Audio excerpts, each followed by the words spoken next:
including the Space Shuttle, Soyuz, Starliner, and now Dragon. Previously, she served on Expedition 14 and 15 in 2006 and 2007, and again with Expedition 32 and 33 in 2012. She's a retired U.S. Navy captain and is a proud graduate of the U.S. Naval Academy. NASA astronaut Butch Wilmore is also serving as a mission specialist today. This is his third spaceflight and, just like Suni, logged 286 days in space. He conducted one spacewalk and completed 5 over the course of his career, earning him a total spacewalking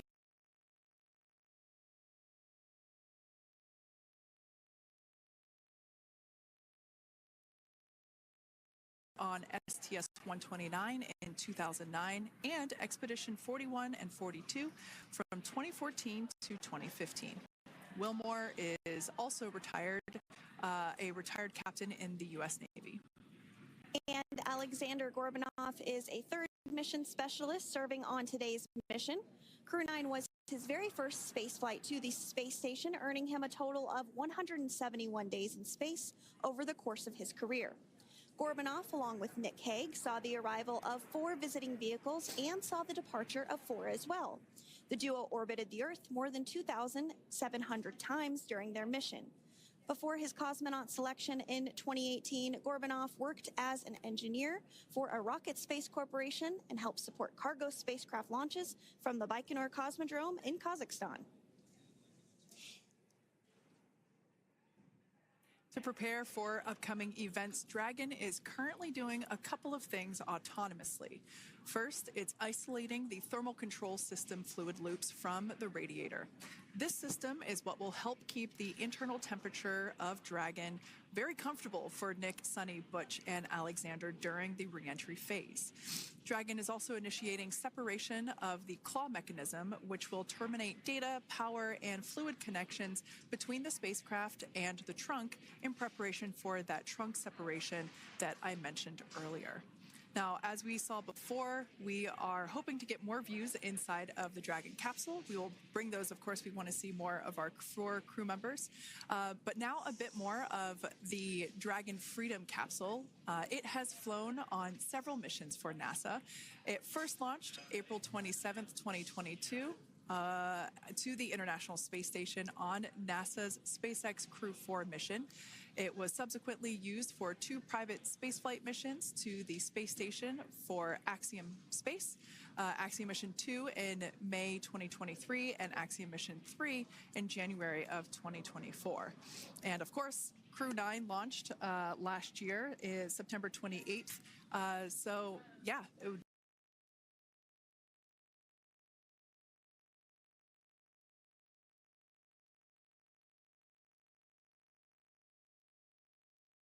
specialist Aleksandr Gorbunov there on the right.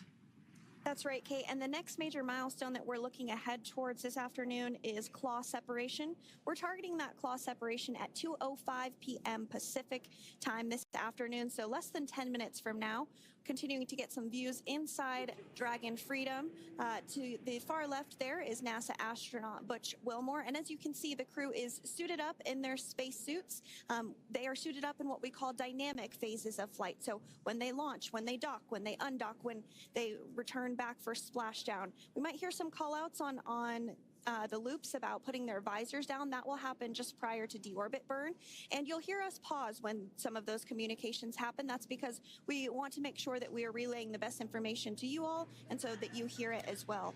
So if you do hear us pause, that is what we're doing. You also see they have their on there, and I know the gloves are pretty unique on the Dragon spacesuits, right? They're custom created? Yes, the spacesuit overall is custom fit for each astronaut. These gloves enable usage of the touchscreen panels that they have in front of them.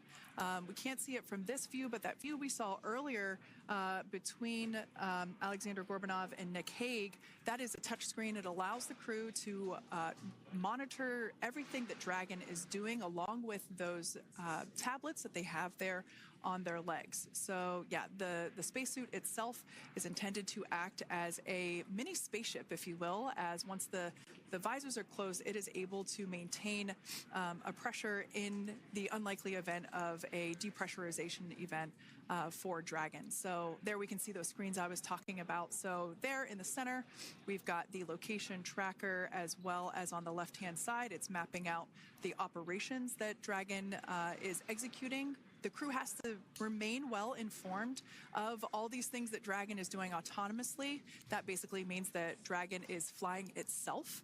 The crew has the ability to gain control of the capsule if necessary, but the capsule is essentially going to bring itself home.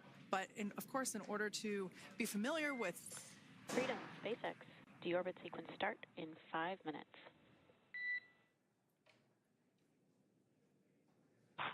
Freedom Caps. And so we did hear that call out for the deorbit sequence start to begin here in 5 minutes. That call from the ground came from the core, or Crew Operations Resource Engineer here in Hawthorne, Mission Control just behind us. And that went up to Commander Nick Hague. He's going to be doing the majority of the communications during the flight downhill today through splashdown, and they'll be communicating with the core all along the way. Now, we did mention that they are flying on Crew Dragon Freedom. The naming of spacecraft has gone all the way back to the very beginning of this human spaceflight program. This is a nod to Alan Shepard naming his spacecraft Freedom 7 during the Mercury program. And so the crew that first flew up on Freedom a few years ago had the opportunity this Dragon, and they named it Freedom. That was Crew 4 that was the first flyers on this spacecraft. It's also flown for Axiom Mission 2 and 3, and then, of course, today for Crew 9 as well. Yeah, actually, fun fact about this particular capsule, of those 4 missions that Sandra just mentioned, we have seen daytime splashdowns for 2 of those. Today will mark the third daytime splashdown. So there's something lucky about this particular capsule that gets daytime splashdowns. Nighttime is great because we can see even more clearly the capsule streaking through, but I personally love the daylight views because we really get even better views of the recovery team operations during that phase of the mission.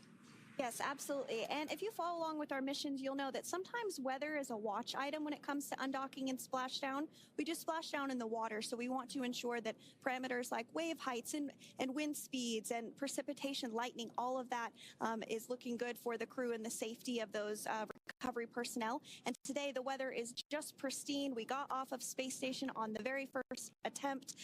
So I'm joking around and saying that it was because it was St. Patrick's Day and we got really lucky with the weather. I wouldn't disagree with that.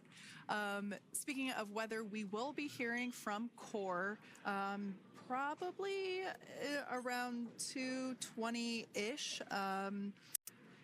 Typically, before we enter the period of loss of signal, or LOS, we will hear an entry briefing from the core, the Crew Operations Resource Engineer, and they will deliver important information like updated anticipated splashdown and loss of signal times to the crew, as well as the wave height and wind speed. So we'll be standing by to listen in on those. Like I said, that will happen shortly after, typically after trunk separation. I can't quite remember if it's before or after deorbit burn. It must be before. But in any case, we'll be hearing all of that coming from core. In fact, that individual is seated there in the room on your screen. That is SpaceX Mission Control in Hawthorne, California. That room is located just over our shoulders, and that is where Dragon operators are standing by on console, monitoring the progress of Dragon as it continues its way home. It's been, at the point of splashdown, it'll be about 17 hours since Dragon undocked from the International Space Station. The team there in Mission Control, there are multiple teams, in fact, and they cycle through shifts to ensure that everybody gets the required rest and sleep periods, just like the astronauts on board. That Crew Operations and Resource Engineer is seated there in the room, and that, like Sandra said, is the primary voice that we'll be hearing communicate from the SpaceX team to the crew on board. That's right. And so it looks like we're about 3 minutes or so from the claw separation portion of today's flight. The claw is a portion on the spacecraft that holds the trunk to Dragon. Following claw separation, we're going to jettison or remove that trunk because it's no longer needed. The trunk has solar arrays on it that provides power to the Dragon spacecraft. But now that we're beginning the reentry process, we need to go ahead and jettison that trunk and able to expose the heat shield, which is really going to do the heavy lifting as Crew 9 re-enters the Earth's atmosphere. They come in at 17,500 miles per hour, so they really need to ensure that that heat shield absorbs that heat, and there's Deorbit sequence start.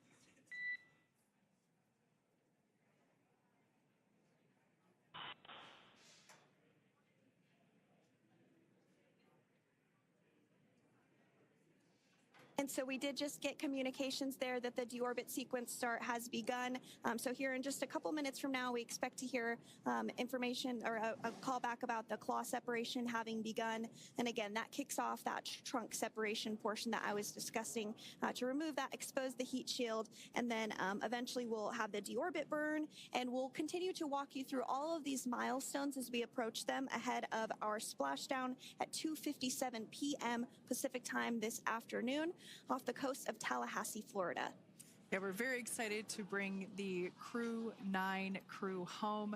Sandra, we were talking about the trunk separation. That trunk is on a trajectory that will re-enter in the atmosphere and break up upon that re-entry. The heat shield itself is one of my favorite parts of the Dragon capsule.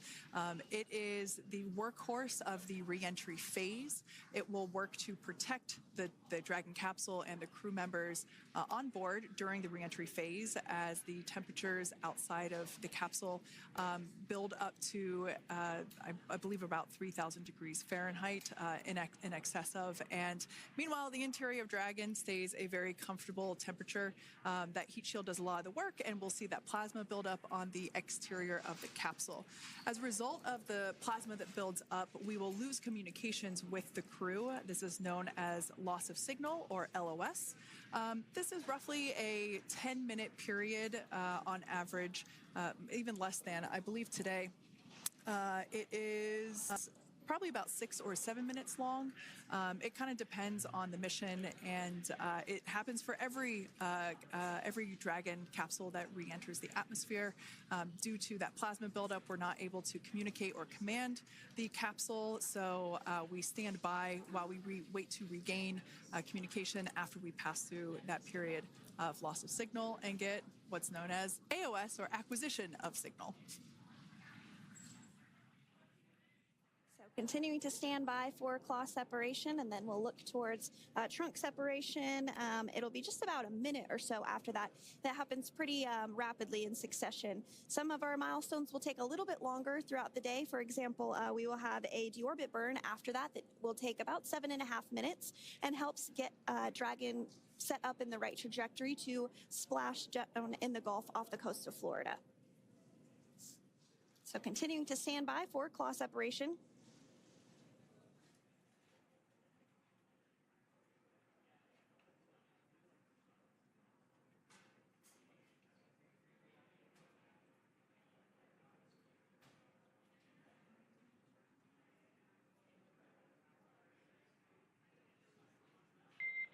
Nominal trunk jettison.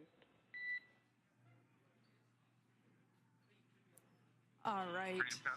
Great news there. That trunk has been jettisoned from the Dragon capsule. So the claw was separated. That's the mechanism that connects the telemetry and power between the Dragon capsule and the trunk. In order to expose the heat shield underneath Dragon, we had to jettison that trunk, and so we just got confirmation that that has happened. So that is great news. Basically means that telemetry is looking good and that the nitrox system is primed for cabin and suit cooling, and the heat shield, like I said, is now exposed and ready for atmospheric re-entry. The trunk served its purpose by gathering energy from the sun through its solar cells and converting that to battery power. Since we separated the trunk, we can't generate any more new power, but we really don't need to since we're coming home and Dragon has enough battery power already stored. Now, up next, the final steps that Dragon will perform prior to re-entry: the slew, or the maneuver to deorbit burn attitude, and then the deorbit burn itself. This deorbit burn is the last time that the forward Dracos, which are the 4 thrusters located on top of the spacecraft under the nose cone, it's the last time that they will ignite. The deorbit burn will place Dragon on a precise trajectory to return to the splashdown zone off the coast of Florida, off the coast of Tallahassee, Florida, and that will last about 7.5 minutes once it starts. And so deorbit burn is targeted for 2:11 p.m. Central Time, so about 2 minutes from now. As we mentioned, it's going to last about 7.5 minutes, again, helping to get Dragon into the precise trajectory to ensure that splashdown occurs in the area that was calculated and where the recovery team is already in place, ready to support splashdown operations today. The recovery vessel Megan is the ship that is going to be utilized today, and we also have what is called fast boats that go out first to check the spacecraft and make sure everything is looking good before the recovery vessel Megan approaches. So that whole recovery process takes about an hour, I would say, from the time the crew splashes down to the time they're on the boat and the crew gets out of the capsule. And we'll continue to bring you live coverage through every step of the way today as Crew 9 returns home. Indeed. Now, let's take a little bit of a closer look at Dragon. One of the great things about being close to the space station is that we can use space station cameras to look at Dragon. But now that Dragon is on its way home, we don't have those external cameras. So here's an animation of what the capsule looks like. We've got the pressurized section, the capsule on the top, and the trunk, or the unpressurized section, on the bottom. That's where those solar panels that we manufacture in-house are located, soaking up the energy from the sun and turning it into power for the capsule.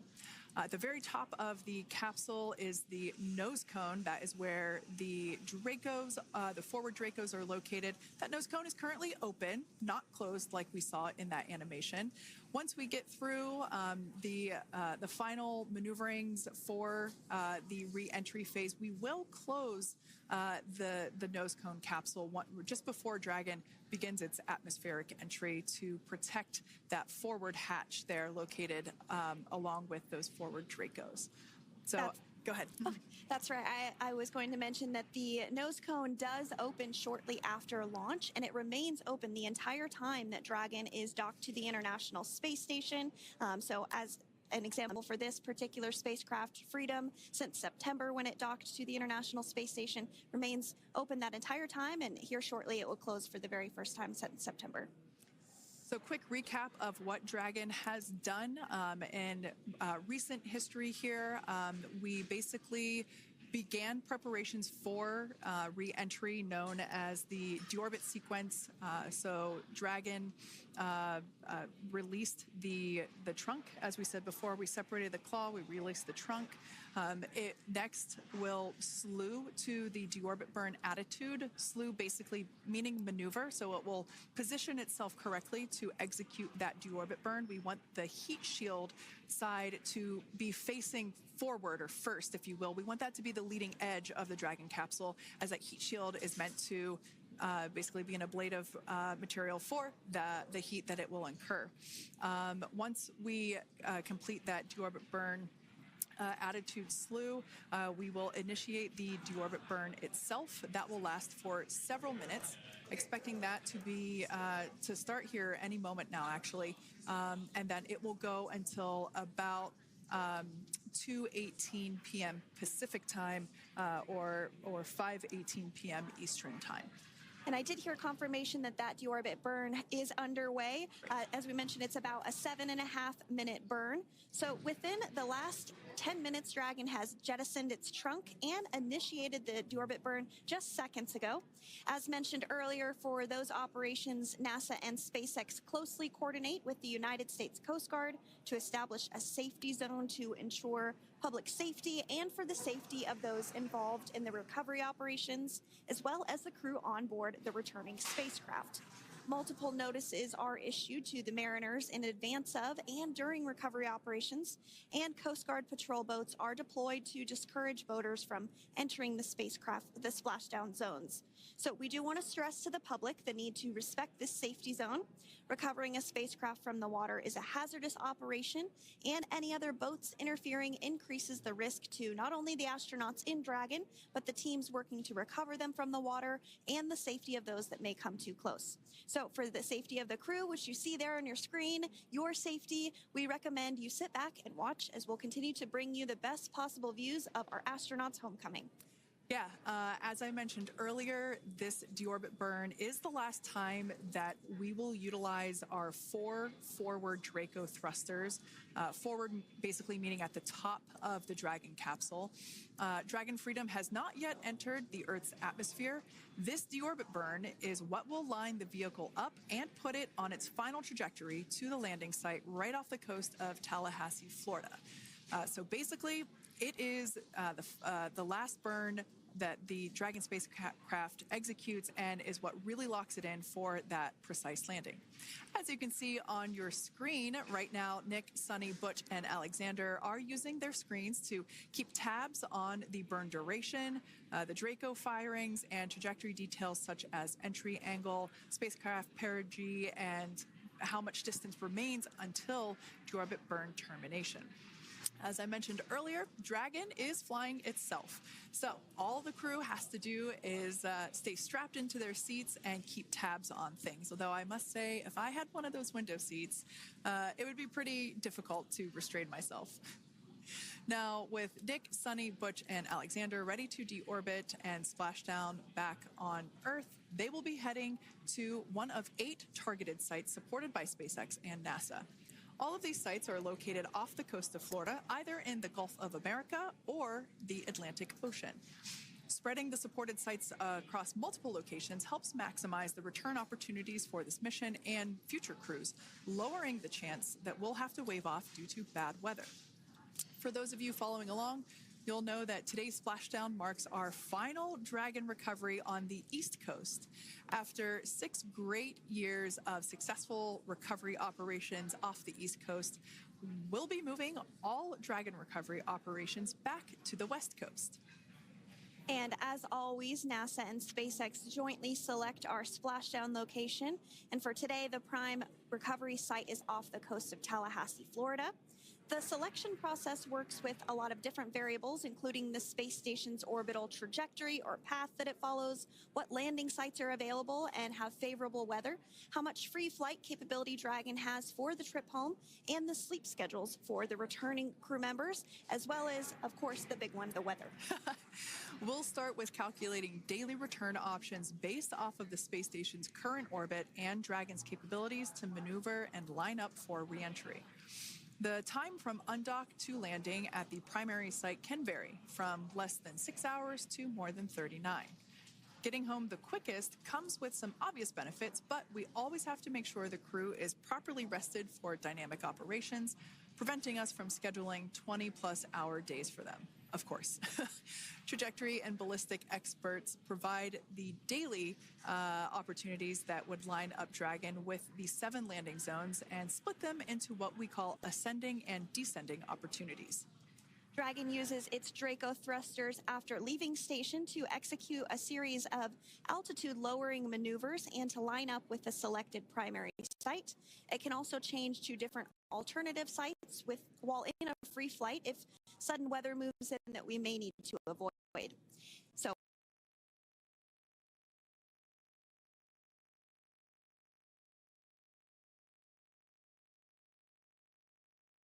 zone both for the safety of the crew inside Dragon and the recovery teams in the water.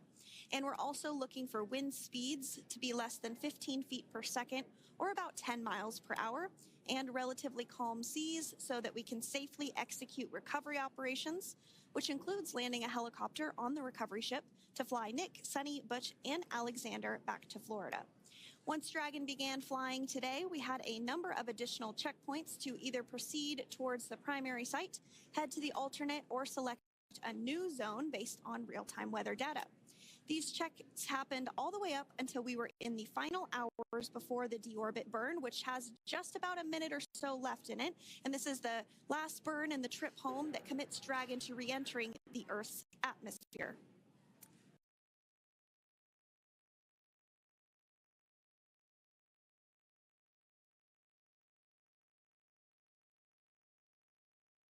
Nominal burn, which will confirm completion of that deorbit burn for Dragon Freedom. We can see images there from the touchscreen display panels that the crew utilizes in flight. We can see the visualization of exactly which one of the four forward Draco thrusters are firing. That's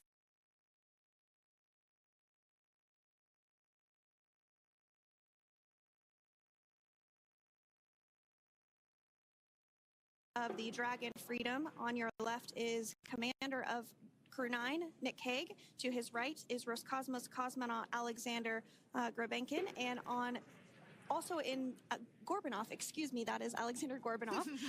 And then also in the capsule today is NASA astronauts Suni Williams and Butch Wilmore.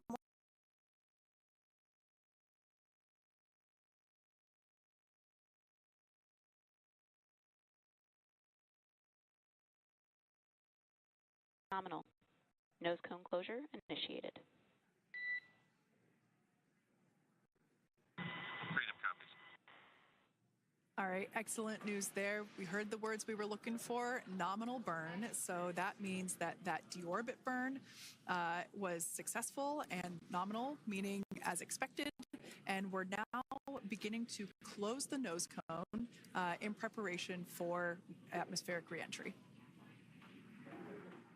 So in the background, Dragon is currently inhibiting those forward bulkhead Draco thrusters that we just used to complete the deorbit burn, ensuring it's safe to latch the nose cone shut for reentry. Also, the vehicle has initiated the nitrox suit purge, which will help keep Nick, Suni, Butch, and Aleksandr cool and comfortable during reentry, which is coming up in about 20 minutes from now.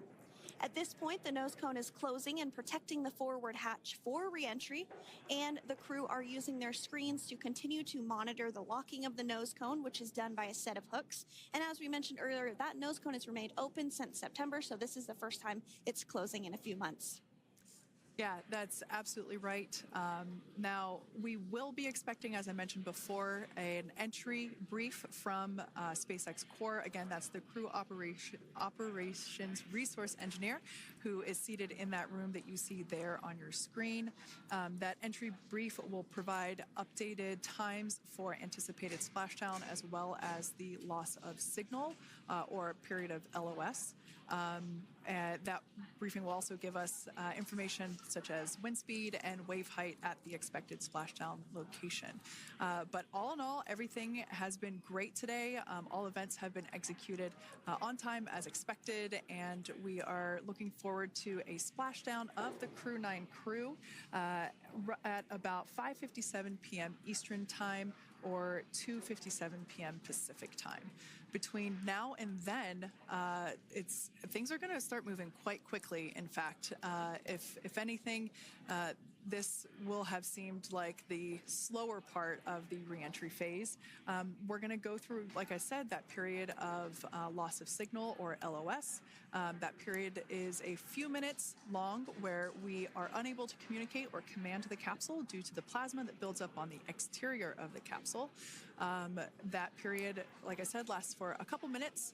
you will start to hear SpaceX Core hail the Crew 9 crew a little bit earlier than expected, because we, in the past, have actually regained communications a couple minutes earlier than initially anticipated. So we'll go through that period of loss of signal, that entry period, that specifically when when the Dragon spacecraft is re-entering through the atmosphere, approximately at about 18,000 feet, when the capsule is traveling at 350 miles per hour.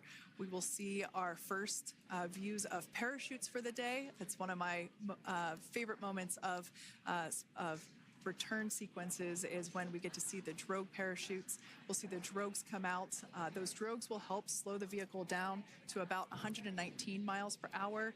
And then that is when the main parachutes will come out from the Dragon spacecraft, and then ultimately end in splashdown. And we are hearing confirmation that the nose cone is closed and everything was nominal or as expected with that closure. So as we begin the second half of entry, Dragon is now beginning to inject cooled nitrox into the air being delivered to the spacesuits worn by Nick, Suni, Butch, and Aleksandr. Again, this is what will allow the crew to remain comfortable while external temperatures reach 3,500 degrees Fahrenheit as they re-enter the Earth's atmosphere. So the heat shield is pointing forward, leading Dragon to the landing site. Yeah. Now, speaking of the heat shield, Dragon's primary heat shield is comprised of PICA 3.0, which stands for Phenolic Impregnated Carbon Ablator. The first-gen PICA was initially developed by NASA for studying and sampling comets within our solar system. SpaceX partnered with NASA to develop PICA X, which was the second-generation product used on all Dragon 1 cargo resupply service missions that resupplied the International Space Station on 20 missions.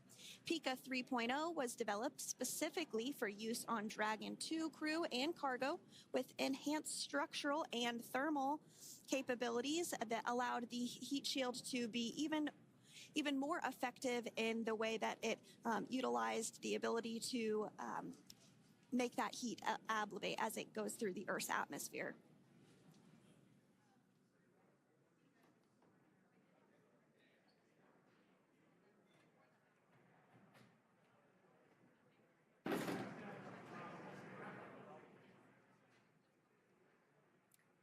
The remainder of Dragon is composed primarily of a SpaceX proprietary ablative material. It's another class of thermal protection which is lighter weight versus PICA and protects the underlying composite structure during reentry to ensure the structural capabilities are maintained. While Dragon will experience temperatures well over 3,000 degrees during peak reentry conditions, the characteristics of the thermal protection system, coupled with the environmental control and life support system in the pressurized interior, will ensure that Nick, Suni, Butch, and Aleksandr stay cool and comfortable during all phases of reentry through splashdown.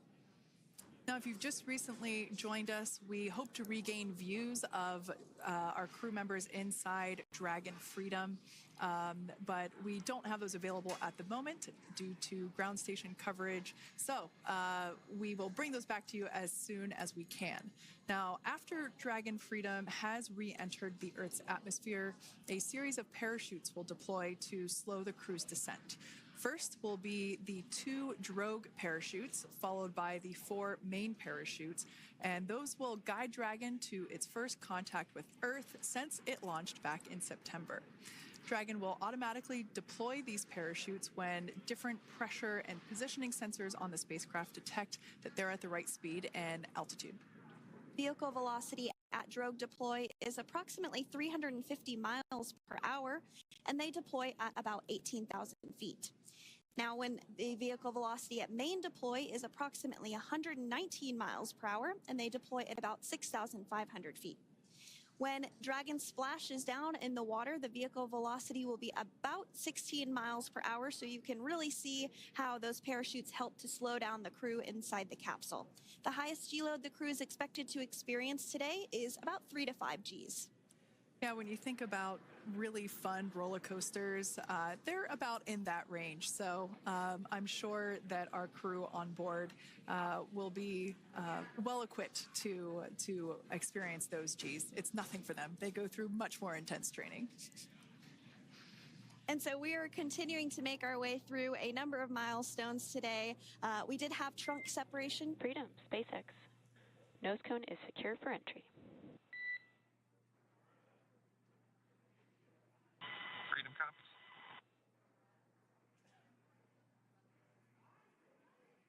All right, great news there. That tells us that the final physical configuration change for Dragon is complete. We have closed that nose cone. This is the last physical change that Dragon undergoes prior to re-entering the Earth's atmosphere. It's important that that nose cone is completely closed because underneath it is not only where the 4 forward Draco thrusters are located, but it's also because that is where the forward hatch is located. That is the hatch that is utilized for the crew to ingress and egress from the station while it is docked on board. And since our capsules are flight proven and we reuse them on future space flights, we want to make sure that all of the integrity of that hardware remains intact. So that nose cone is successfully closed, and we're going to start moving pretty quickly here. As I mentioned before, we'll go through loss of signal. We'll get that signal back several minutes later, and then we'll see the parachute action. Yep, and then that's all ahead of splashdown off the coast of Florida. We're targeting Tallahassee as our splashdown zone today at 2:57 p.m. Pacific time this afternoon. Now, you did mention the call to the crew.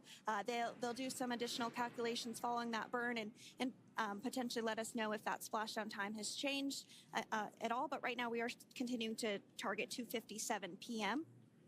And you can see there on your screen a path of where Dragon will be re-entering today. So if you are in the southern tip of Mexico, you might have the opportunity to see Dragon. Because it's a daytime splashdown, you probably won't have too great of views, but potentially you'll have the opportunity to get a glimpse of it there. Once again, Dragon operator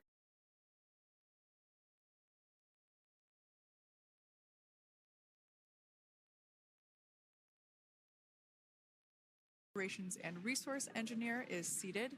That person is the voice that we have heard multiple times and will continue to hear as the primary point of contact to the crew on board Dragon Freedom. We will also hear the voice of Commander Nick Hague. Basically, after we hear the Corps communicate something, we will hear Nick Hague indicate that they copy, that they heard the message well, some sort of recognition that the message was received. And if you joined us yesterday for our coverage during the undocking, we were communicating through something that's called a big loop. We do that when we're in integrated operations with the International Freedom, SpaceX, for entry sequence. Report when ready to copy.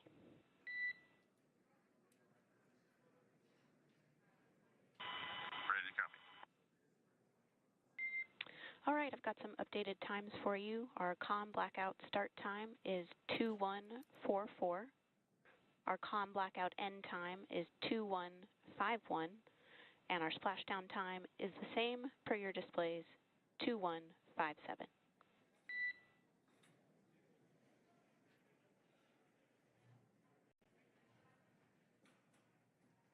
Okay.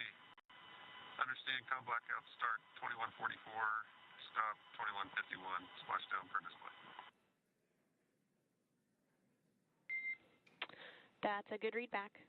And with that, please report when tablets are secured behind the elastic bands, restraints are tight, and visors are down.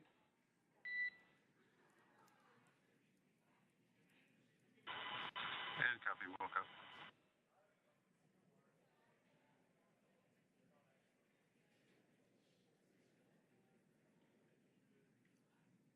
And with that communication from the Corps or Crew Operations Resource Engineer here in Hawthorne to Commander Nick Hague of Crew Dragon Freedom, we did hear that the loss of signal period is still at 2:44 p.m. Pacific, but we had a 1-minute adjustment to the acquisition of signal. That's going to now be at 2:51 p.m. Pacific time. However, our splashdown time remains the same at 2:57 p.m. Pacific time this afternoon off the coast of Tallahassee, Florida. So all good news there as Dragon continues to make its way home with the Crew 9 crew. As we've mentioned before, we are splashing down on the Gulf Coast. We have ability to splash down on either side of Florida, but the location site just outside of Tallahassee, Florida is the site that was selected today due to best recovery conditions. And as Sandra mentioned before, weather is always a watch item, but everything is looking great for that particular recovery location. So I'm sure once we start getting views from the recovery vessel, I have a feeling it's going to be a pretty beautiful afternoon. And we did mention that, of course, this is a daylight splashdown, so we should be getting some great views. We do have a couple of spacecraft called the WB-57, which are high-altitude planes that NASA utilizes during splashdown operations. Those are en route and going to be tracking the capsule as it makes its way through the atmosphere and should be providing some good views for us. Kate and I were just chatting about how we haven't had a daytime splashdown in a little while, so we're looking forward to the views along with you. Yeah.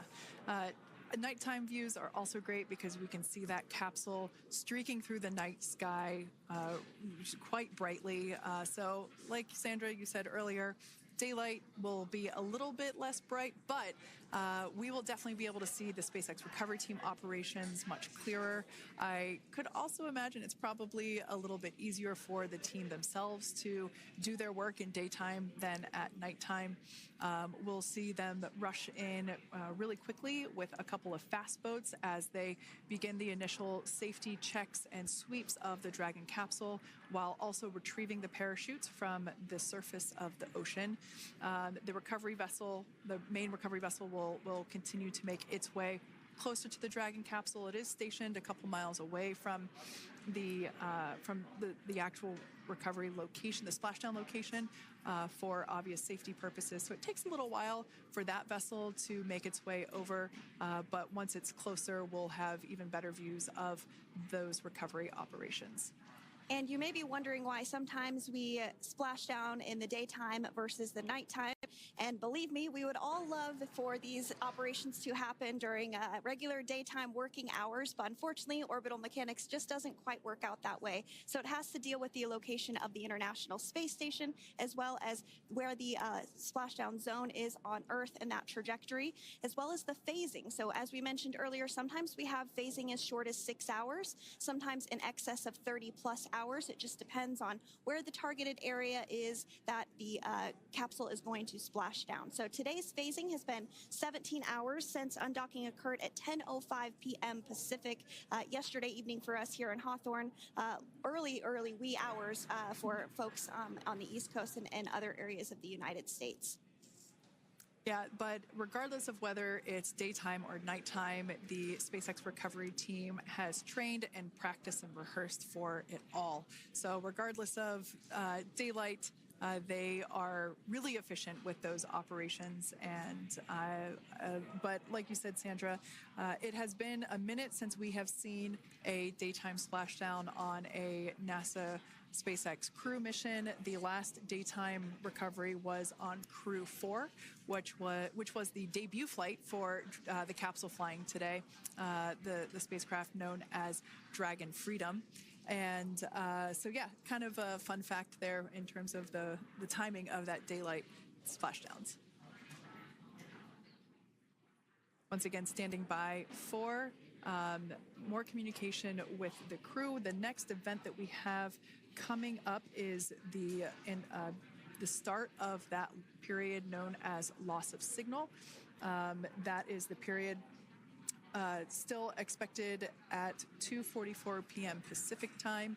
This lasts for several minutes while the capsule is making its way through the Earth's atmosphere. The heat shield located at the bottom of the capsule really doing all the work at that point in time in terms of using the atmosphere to slow the capsule down from its orbital speeds of 17,500 miles per hour. Our tablets are secure, restraints are tightened, visors down. We are configured for entry.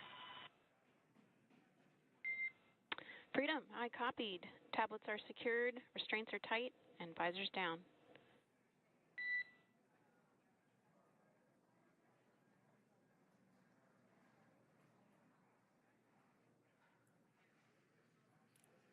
All right, great news there in terms of continuing to make progress. That back and forth communication we heard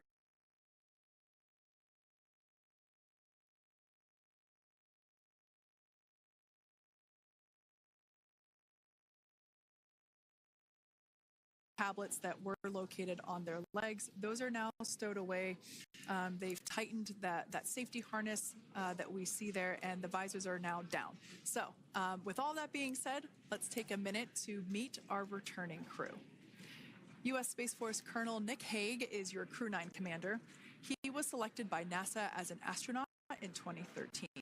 This was his second space flight to the International Space Station and third launch overall.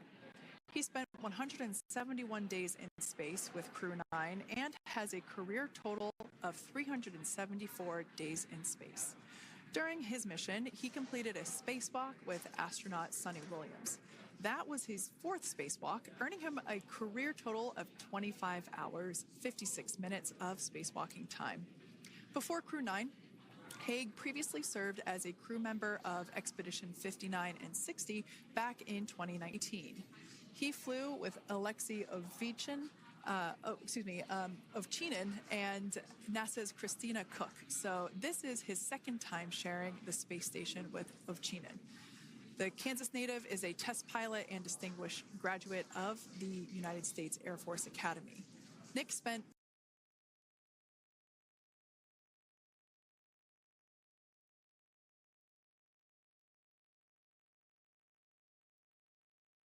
retired U.S. Air Force colonel, and they have two sons.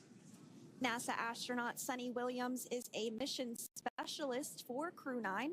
This was her third visit to the International Space Station. She originally launched aboard Boeing Starliner spacecraft and arrived at the space station on June 6th. Following the agency's decision to return Starliner uncrewed, she became an Expedition 71 and 72 crew member, where she logged 286 days in space on this mission. But Suni has a total of 608 days in space, the second most time in space by a U.S. astronaut. 5 minutes until predicted comm blackout. We'll see you on the other side at 21:51.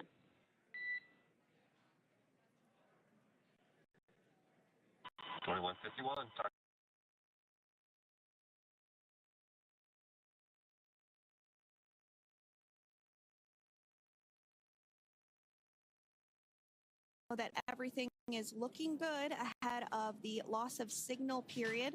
We will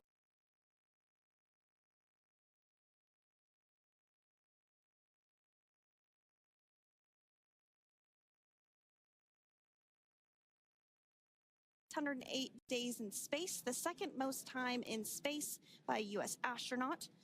Former NASA astronaut Peggy Whitson actually ranks first for the U.S. with 675 days in space.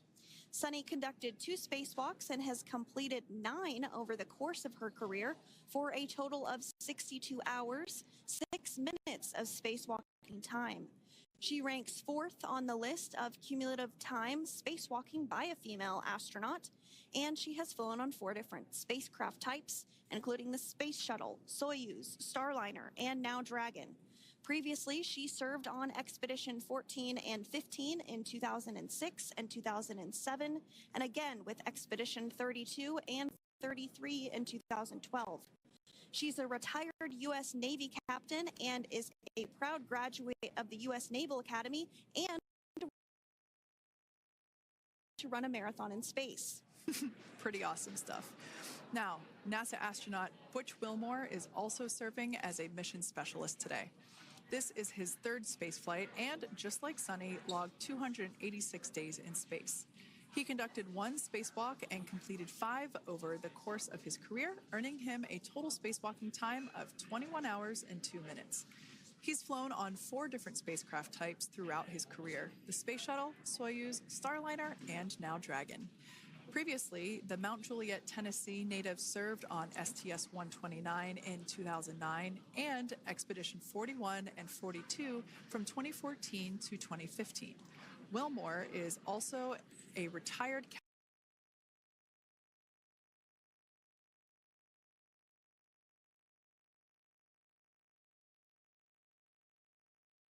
171 days in space over the course of his career.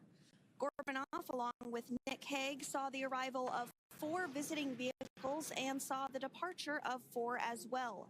The duo orbited the Earth more than 2,700 times since September. Before his cosmonaut selection in 2018, Gorbunov worked as an engineer for a rocket space corporation and helped support cargo spacecraft launches from the Baikonur Cosmodrome in Kazakhstan.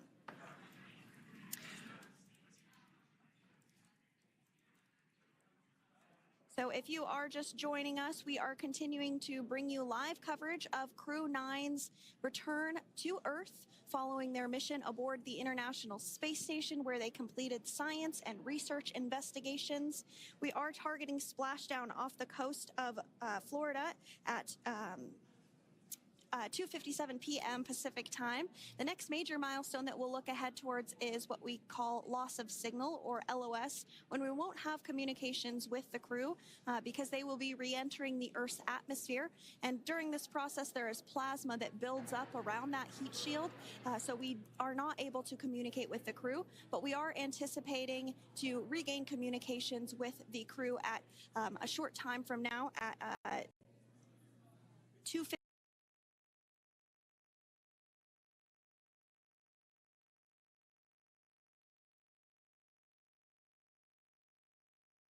Are about to go into that period of loss of signal. Once we get views of the crew inside the capsule, once again, we will be sure to bring those to you. But that period of time is when plasma is building up on the exterior of the capsule, generating heat in excess of 3,500 degrees Fahrenheit. So we are unable to communicate or command the spacecraft at that time. And that includes, unfortunately, video feeds as well. So as soon as we get the views back inside Dragon, we will bring those to you. But until then, we are going to stand by and continue to monitor the progress of Dragon. Like Sandra just said, we are anticipating the blackout period to begin at 2:51 p.m. Pacific time, 5:51 p.m. Eastern time. This will last for several minutes. It's not super exact, even though we are predicting acquisition of signal, or AOS, to come back at 5:51 p.m. Eastern time. In the past, we have regained communication sometimes a little bit earlier than that, so we'll probably start to hear Core begin to hail Crew Dragon a minute or two prior to that anticipated acquisition of signal. But right now, Nick, Suni, Butch, and Aleksandr are seated in their seats inside Dragon Freedom. Their visors are down, and they have put away or stored the tablets they had located on their upper leg to monitor Dragon's progress. Now they will be utilizing the touchscreen displays, where the current operation and future operations will be displayed as they are able to monitor Dragon's progress continually. As I said before, Dragon is autonomous, meaning it is flying itself. So the crew stands by and monitors, and those touchscreen displays are what will be allowing them to do so and prepare for events such as parachute deploy. And while on board the International Space Station, Nick, Suni, Butch, and Aleksandr contributed to over 900 hours of science and research investigations, which is really the key purpose of the International Space Station. Now, the International Space Station is celebrating a major milestone this year, where they will be celebrating 25 years of continuous human presence in November. So if you're younger than 25 years, you've never known a day where there hasn't been a human living and working aboard the International International Space Station, contributing to key science and research investigations that impact our lives here on Earth. There's research being done on Parkinson's, on osteoporosis, on cancer research, and a variety of other studies. Additionally, the microgravity laboratory provides a jumping off point for us as we venture back to the moon and onto Mars through longer duration space flights. One such example that the crew worked on during this mission was an alternative exercise device. In microgravity, the crew has to exercise for about 2 hours a day because they're not having the effects of gravity on their body. So to prevent bone and muscle loss, we counteract that with 2 hours of exercise per day. On board the International Space Station, they have 3 ways in which they can exercise. They have a bike, they have a treadmill, and they have a similar to a weightlifting machine that counteracts the microgravity environment. But a particular experiment that this crew tested out was a combination of all 3 of those in one smaller device. And this is really critical as we continue on to the moon, Mars, and beyond, because space is really important in spacecraft. So if we have something smaller that the crew might be able to utilize, that can potentially help us venture out even further into the solar system. So science is really the name of the game when it comes to the International Space Station. Some of the other science highlights that took place during this increment that are particularly interesting to me was we had the first wooden satellite that was deployed. This is a study to see if other materials might be more resourceful or renewable in space. So I'm really excited to see the results of that one as well. Additionally, we had a couple of spacewalks that took place to not only provide maintenance to the International Space Station, but also where we swabbed the outside of the space station near vents to see if any microbes that we all have microbes on us, to see if any of those could survive in the harsh environment of space, which again is very important for us to know and understand as we continue to the moon, Mars, and beyond. Very exciting stuff. Now, at this point, we have now entered the communications blackout period for the Dragon spacecraft. This lasts approximately 7 minutes due to plasma formation around the spacecraft itself. During this time, no vehicle telemetry is received by mission control or the recovery team, and no external commanding of the vehicle or voice communication is possible. But as a reminder, Dragon is designed to fly itself. During re-entry, the vehicle will be slowing down from orbital velocity, which is approximately 17,500 miles per hour. The top temperature that Dragon will experience upon re-entry is 3,500 degrees Fahrenheit. This blackout period, as I said before, we expect it to last about 7 minutes today, concluding at 5:51 p.m. Eastern Time or 2:51 p.m. Pacific Time. We right there have our first view of Dragon Freedom coming home to Earth. And that view is from the WB-57, which is one of NASA's high-altitude planes that is tracking.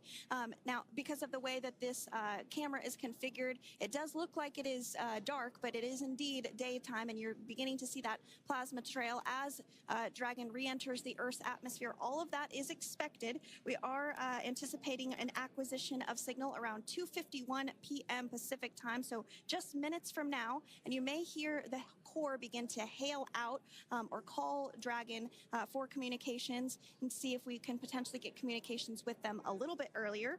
Following this, we'll have 2 events in rapid succession. We'll have the drogue parachutes deploy at 2:53 p.m. Pacific, followed by the mains just 1 minute later at 2:54 p.m. Pacific Time, ahead of a splashdown at 2:57 p.m. Pacific Time off the coast of Tallahassee, Florida.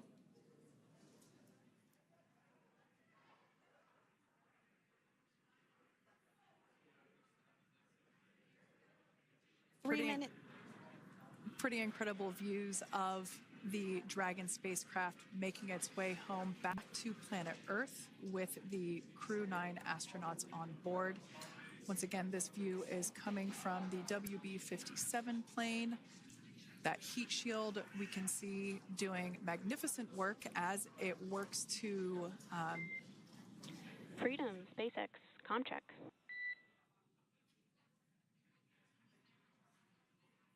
All right, we're going to start hearing the SpaceX Crew Operations Resource Engineer. SpaceX Freedom is with you. 4.16. Join the ride. Copy that, Freedom. Great news there from Commander Nick Hague reporting back. We see a healthy flight computer. Expect automated chute deployment. Freedom copies. Like we said before, things moving very quickly as Dragon Freedom makes its way home. Next event coming up will be deployment of the drogue parachutes. This occurs around 18,000 feet.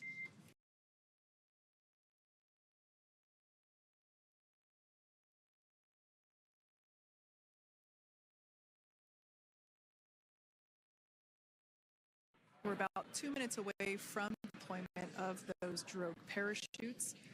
Now the heat shield is continuing to work to slow the vehicle down. That entry period, the Dragon spacecraft went from orbital velocity about 17,500 miles per hour down to about 350 miles per hour. So it really gives you a sense of why that plasma builds up on the exterior of the capsule.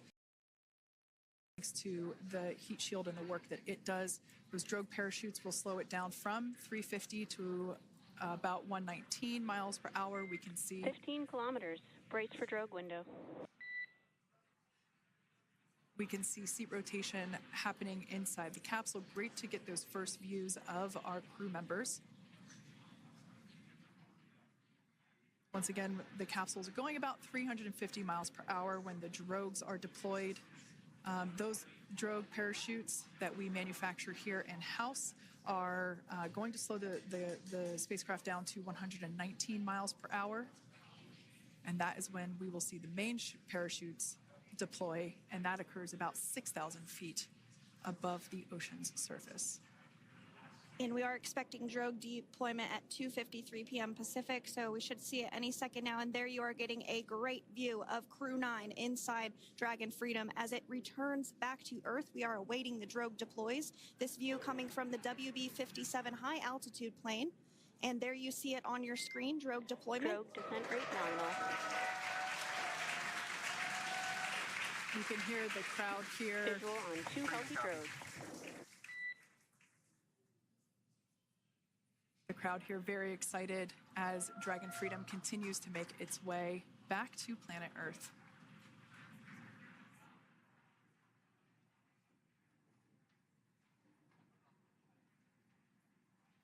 Next up, we'll stand by for the main deployment of the parachutes. The mains are quite a bit larger. You'll be able to notice the difference on your screen once they deploy, and they continue to ensure that the Dragon spacecraft slows down even further.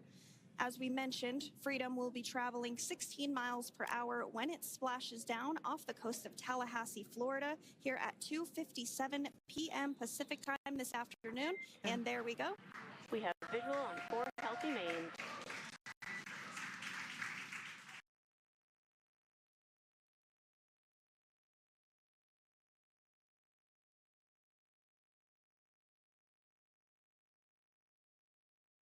As those main parachutes begin to inflate fully, 4 beautiful, healthy mains. Now awaiting visuals of splashdown. Thanks, Freedom. 1,000. We'll start to hear Commander Nick Hague. Copy, 1,000. As we heard right there, Commander Nick Hague will be calling out the altitude of the Dragon capsule from here on out. Landing in water is simpler and provides more margin against unlikely parachute issues. You can see those parachutes continuing to slow the Dragon capsule down. And if you're just joining us, you're looking at 800 meters. a live view of Crew 9, just minutes away from splashing down off the coast of Tallahassee, Florida. Splashdown 2 minutes from now at 2:57 p.m. Pacific. We do have 4 healthy mains really doing the job there. Just breathtaking views of a calm, glass-like ocean off the coast of Tallahassee, Florida. Crew 9 just minutes away from splashing down. This is really such an incredible shot. Copy, 600. That was a live view from our recovery vessel. Megan, which is stationed a couple miles away from the splashdown site. We can see the crew there using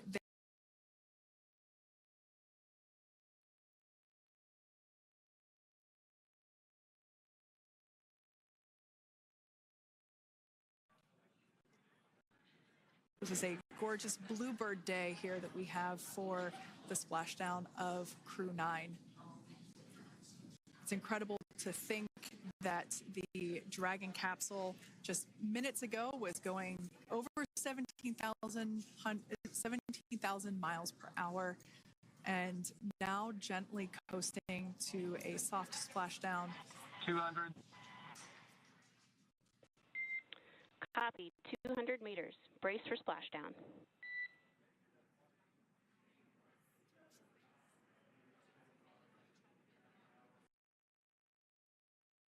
There on your screen, continuing to monitor progress of the Dragon spacecraft. And we're going to stand by for splashdown located in the Gulf of America off the coast of Tallahassee, Florida.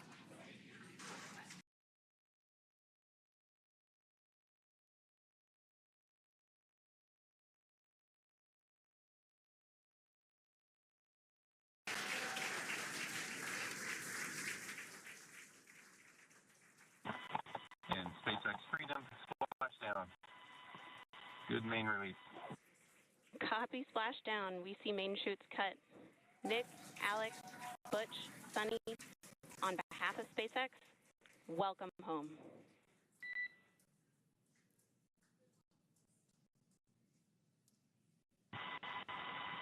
It is an amazing thing. What a ride. I see a capsule full of grins ear to ear.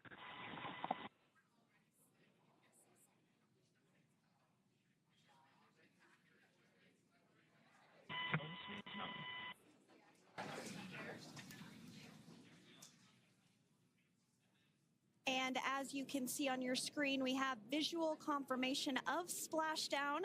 Dragon Freedom has returned home and NASA astronauts. System safety verifications are in progress. We'll report back when recovery personnel are en route.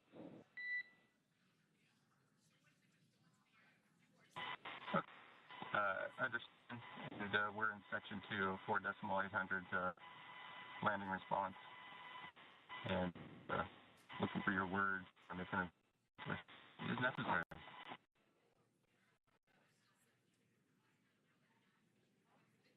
In the distance, we can see the recovery vessel making its way. Copy, you're in section 2 for the environmental assessment in 4.800. That is not necessary today. Understand. Raising button. So we will continue to have communications between the Corps and Nick Hague, the commander of Crew Dragon Freedom, which just splashed down 2 minutes ago off the coast of Tallahassee, Florida. Dragon Freedom has returned home with NASA astronauts Nick Hague, Suni Williams, Butch Wilmore, and Roscosmos cosmonaut Aleksandr Gorbunov. They're back on Earth after approximately 17 hours of a return journey from space. The SpaceX recovery ship and team have been waiting for Dragon's splashdown, and they will now make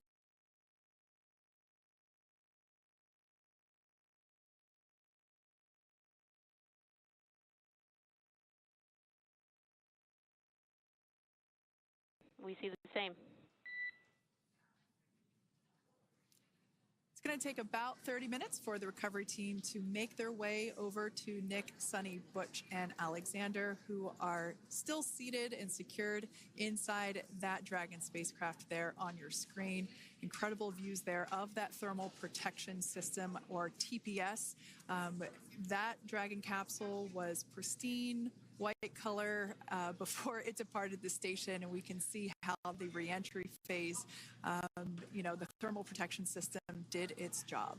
Now, if you're wondering what that hole, that like bucket area is, that is underneath the side hatch. That is where the main parachutes were stored. So when we saw the Dragon capsule docked at station, it looked very different. The panel that protects and covers the main parachutes, that was still intact, as well as the panels that enclose where the drogue parachutes are located. We can see those fast Freedom, boats. SpaceX is go for recovery personnel to approach. Expect personnel alongside in the next few minutes. Freedom copies. We can see those fast boats. We weren't kidding when we said they were fast. While it does take about 30 minutes for the main recovery vessel to make its way over to the capsule, these fast boats will be doing a couple of things simultaneously. A couple of them are going to be working to retrieve the parachutes that you see in the background there of this drone shot. Those parachutes will be retrieved from the ocean surface. We want to make sure we are able to pull those out. The recovery vessel there closest to the spacecraft is going to be performing some safety checks. We can see there they're using an instrument that is basically working to detect if there are any hypergolic vapors or fumes that are still residing in and or around the Draco thruster nozzles or outlets. The hypergolic fuel, which is necessary for on-orbit burns to maneuver the spacecraft. Unfortunately, those hypergolics are unable to be breathed. They are toxic, and so this team here is doing those initial safety checks to make sure that it is safe for the rest of the recovery team to approach the spacecraft.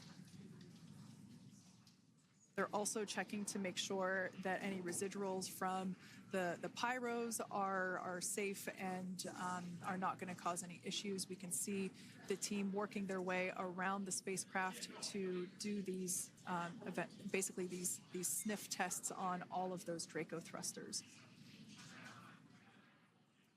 And as we continue to await the recovery of our Dragon spacecraft with NASA astronauts Nick Hague, Suni Williams, Butch Wilmore, and Roscosmos cosmonaut Aleksandr Gorbunov inside, Dragon has autonomously completed several steps to safe itself following splashdown.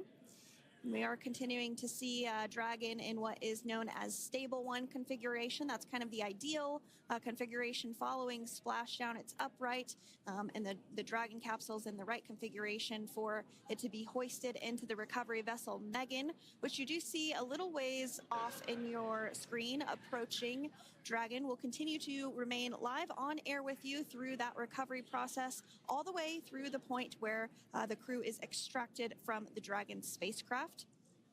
Now, if you are just joining us, the mission has gone smoothly so far. Dragon successfully splashed down off the coast of Tallahassee, Florida at 2:57 p.m. Pacific, 5:57 p.m. Eastern Time this afternoon. Approximately 17 hours prior to splashdown, Dragon autonomously undocked from the International Space Station, completed a series of departure burns, jettisoned its trunk section, and performed its final burn, the deorbit burn. This placed the Dragon spacecraft on a trajectory toward Tallahassee, Florida. Dragon successfully re-entered the Earth's atmosphere, followed by deployment of its parachutes to slow the spacecraft down to a gentle splashdown. We're now going to follow the Freedom. Hypergol sweeps and unfired ordnance checks are nominal. Rigging is in progress. Approximately 25 minutes until capsule lift. Stand by for PMC with SpaceX Flight Surgeon.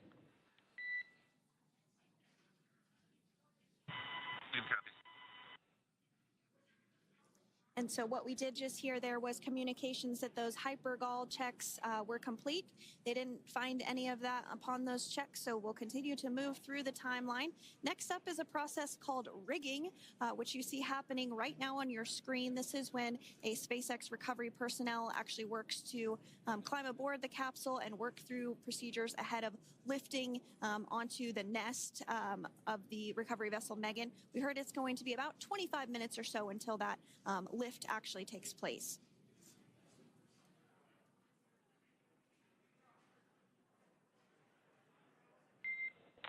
Okay, Freedom, the next call will be from the SpaceX Flight Surgeon on Dragon to Ground Private. Understand. Thank you. callouts there indicating that the crew will have the opportunity to do a quick check-in with the SpaceX flight surgeon. This is standard procedure for every Dragon spacecraft when it returns to Earth. It's just an initial check-in, make sure everybody is doing okay. They will also have another check-in with the flight surgeon once they are on board that recovery vessel that you see there in the background. We can now see that SpaceX recovery team member. They're on top of the Dragon spacecraft. They are going to be working to install plugs in the Draco thrusters to ensure that none of those, and to ensure that no more hypergolic fumes or vapors come out from the spacecraft. They'll also place harnessing around the spacecraft that are required in order to lift it out of the water. Go ahead, Sandra. Continuing to get some views of the recovery personnel, both the main recovery vessel, Megan, as well as some of those fast boats that we've discussed previously. It looks like just a beautiful day there out off the coast of Tallahassee, Florida. Weather was pristine. We were able to get undocked from the International Space Station as expected at 10:05 p.m. Pacific time yesterday evening, and Crew Dragon has since completed steps ahead of its splashdown.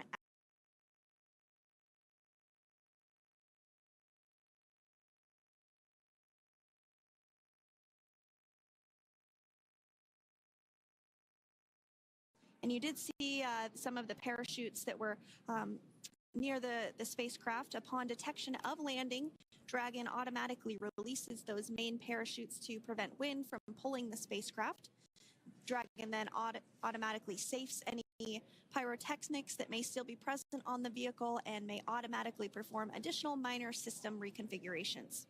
The astronauts will remain seated and in their suits at this point, but the onboard air conditioning keeps things temperature controlled inside the spacecraft so the crew remains comfortable. Systems. Freedom, SpaceX, ComCheck. SpaceX, this is Freedom. We have loud and clear. Copy that, Freedom. Have you loud and clear as well, and Dragon to ground is no longer private. Understand, thank you. As we saw there on the screen, we have a couple of fast boats in the recovery fleet that have quickly moved into the splashdown location. They are being followed by one of the main recovery vessels, which will move into position upwind of the spacecraft.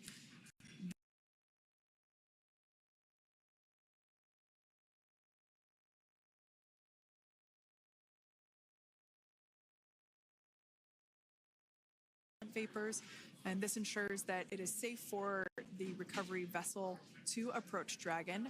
Once Dragon is cleared for full approach, as we heard is the case today, the team begins rigging the spacecraft for water recovery by the recovery ship. The second fast boat is responsible for parachute recovery and also serves as a redundant boat to the first one that makes the initial approach to the Dragon spacecraft. As we saw a little bit earlier, we were also able to see one of the recovery team members get on a jet ski to help gather up the parachutes that were automatically detached from the Dragon spacecraft upon splashdown. And it will take a little over 10 minutes for the recovery crew to complete their safety checks. Once they complete, the team will begin preparing Dragon to be lifted, and as you see, they are preparing for that to take place at this point.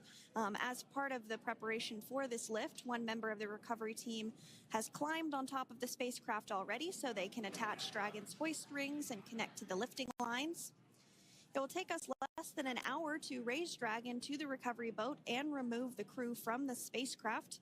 After medical checkouts, the crew will return to land within 4 hours by helicopter. And if no additional medical assistance is needed, the crew will board a waiting NASA plane and depart for Houston.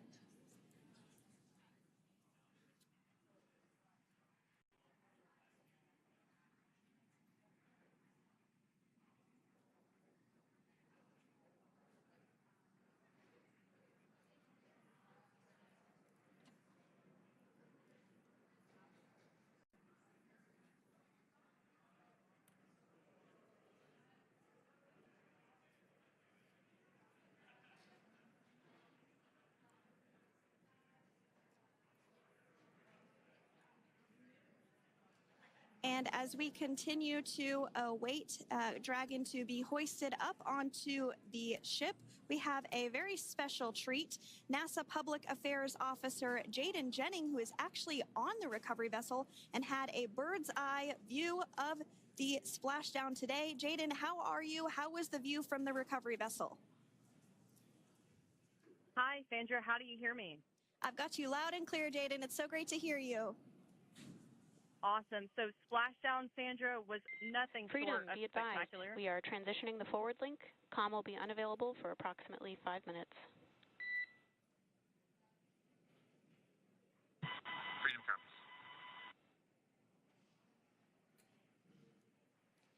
Thanks so much, Jaden. We did just have some communications letting us know that we'll have about a 5-minute period where we won't be able to hear from the crew. So please go ahead, tell us, how was the view from the recovery vessel?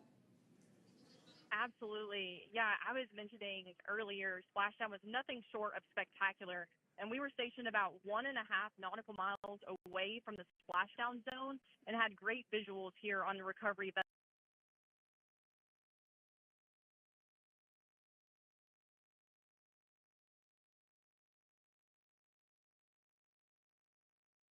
We then tracked Dragon all the way down as it slowly propelled into the ocean. And I think I speak for all of us on the ship when I say a new core memory was made today, and we are looking forward to having Crew 9 on board with us a little later. Jaden, that is amazing. Now, obviously, we are watching it here on camera, and the landing conditions look pretty good, but how was it from your perspective? What is the sea state out there? Absolutely. Absolutely. So we've had optimal conditions for splashdown, and today it is sunny and 63 degrees outside right now with clear skies, light winds, and calm seas. The sea looks absolutely beautiful right now, and light blue with the sun reflecting from it. And Kay, I think the crew's going to like what they feel weather-wise on this picture-perfect day for splashdown off the coast of Tallahassee. Thanks so much, Jaden. It certainly looks like a beautiful day. Can you tell us a little bit about the journey of the recovery forces to get to this point? Sure. So one unique aspect of this recovery was the onboard training on station conducted for Butch and Suni to ensure they were ready to return on a Dragon spacecraft. That training covered all aspects of their return, including nominal and contingency departures, deorbit burns, splashdown, and post-landing ops, which is what this team is preparing for now. As for the recovery teams themselves, we started the day taking a series of helicopters out to the vessel. And as standard, the recovery director and crew support teams were on that first helicopter out and took the time to get everything prepared on the ship. About 2 hours before splashdown, they deployed those fast boats and jet skis into the water. I was actually on the second helicopter out, and we were on the vessel about an hour and a half before splashdown and landed on top of the helicopter pad on the Megan. And the teams have been working diligently across their respective disciplines this week, executing what can only be described, in my point of view, as a logistical masterpiece, just ensuring every detail has been in place for Crew 9's return.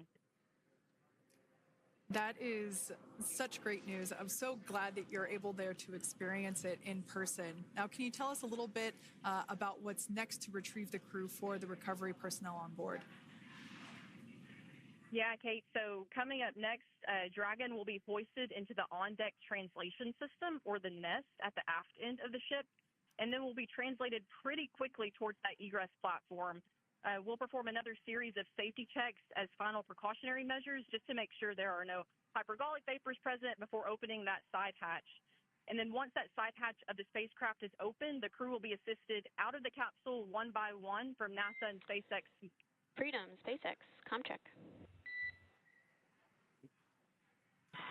Freedom's got you loud and clear. Thanks, Nick. I've got you loud and clear as well. We have completed our forward link transition.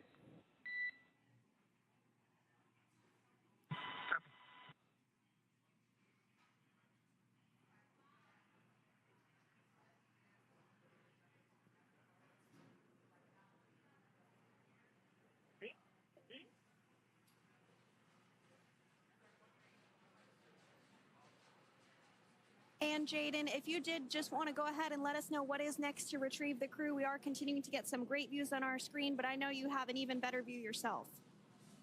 Oh, yeah, Sandra, this view is absolutely unbeatable. So just to kind of finish off what I was saying is once that side hatch of the spacecraft is open, that crew will be assisted out of the capsule one by one from NASA and SpaceX medical personnel, where they will then head to the med bay. And after those medical checks, they will get on that first helicopter out and arrive at the airport, where they will then board a NASA plane and then head back to Houston, Texas at the Johnson Space Center to begin their post-flight period. And we're eager to see the Crew 9 astronauts back on Earth, and we'll keep you updated on every moment of this process. And with that, I'll toss it back over to you guys in Hawthorne. Thank you so much. That was Jaden Jennings, NASA Public Affairs Officer, who watched Freedom splash down firsthand from the recovery vessel Megan. Thanks so much, Jaden. So we are continuing to get these great views on our screen here of Freedom. As we mentioned, it splashed down at 2:57 p.m. Pacific time off the coast of Tallahassee, Florida. The recovery personnel are continuing to step through procedures to hoist Dragon onto the recovery vessel Megan there, which is now coming into view. You can see just how close Megan is at this point, and that's that helicopter pad that Jaden was just discussing, where the crew will fly off of onto the coast of Florida, and then eventually they'll fly back to Houston. Just underneath that helicopter pad is that translation deck where we will see the nest once it is loaded up with the Dragon spacecraft on board. The nest will be translated to the forward end of the recovery vessel, and that is where our Crew 9 team members will egress from the Dragon spacecraft. Now, here on your screen, we can see dolphins, actually, who want to come and play with Dragon. Now, one of the fast boats there in place, working to assist the recovery team member. It's incredible. I just love these views. We really see them even better in daytime, but just seeing the recovery team work in tandem to step through each step, to step through each operation. You know, obviously they're getting quick assists from the honorary part of the recovery team, those dolphins in the water there. Now, the recovery crew team member that is crawling around the Dragon spacecraft. Earlier we saw a view where it was like a spider monkey pose. We can see that individual now standing in the bucket where the main parachutes were stored while Dragon was on orbit. Obviously, those main parachutes were utilized for splashdown today. They were deployed and cut from the Dragon capsule. And one of the fast boats, one of the other fast boats of the recovery team, working to pull those out of the water. Now, the recovery team member that is there working on top of the Dragon capsule. Earlier, we saw that person performing safety checks. Now we can see some harnessing being placed around the capsule. This harnessing is what will be used to lift the Dragon capsule out of the water and onto the recovery vessel. Wow, we got a cute little pod of dolphins. It wasn't just one or two. I mean, that water just looks beautiful. We had ideal splashdown parameters today. Obviously, wave height, ne'er a concern. The weather is beautiful, as Jaden mentioned, in the 60s, sunny. Looking forward to seeing Crew 9 exit the capsule here shortly once they get hoisted onto the recovery vessel Megan.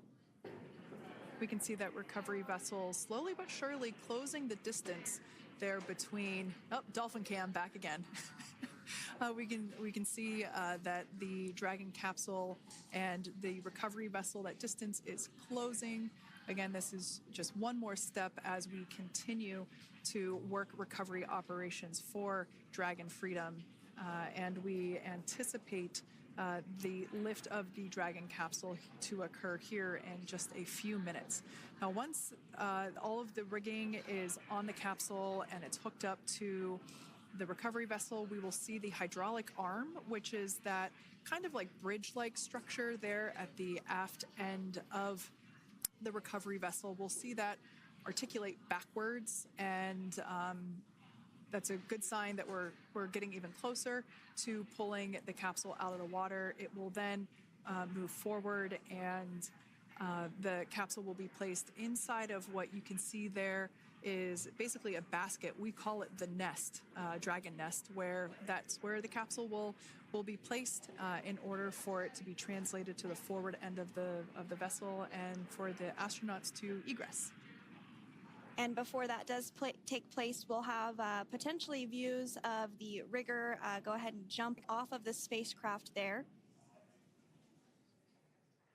That typically occurs when the spacecraft is a little bit closer to the recovery vessel, and we usually get a really good view of that particular operation from one of the onboard cameras from the recovery vessel. That is an operation that I have a lot of respect and admiration for that individual that does that.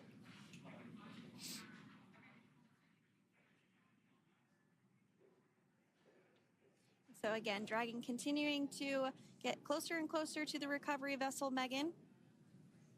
You see some of those ropes now coming into view as well. If you are just joining us, Crew 9 splashdown off the coast of Tallahassee, Florida at 2:57 p.m. Pacific time with NASA astronauts Nick Hague, Butch Wilmore, Suni Williams, and Roscosmos cosmonaut Aleksandr Gorbunov. They're now working through procedures to hoist this spacecraft up onto the recovery vessel Megan. We just saw that hydraulic arm get lowered into the lifting position. That arm will be the mechanism that is utilized to lift Dragon up and out of the water and into the nest located there at the aft end of the recovery vessel. And the recovery vessel being used today is, as we mentioned multiple times, is named Megan, but that's actually after NASA astronaut Megan McArthur, who flew on Crew 2 a couple of years ago.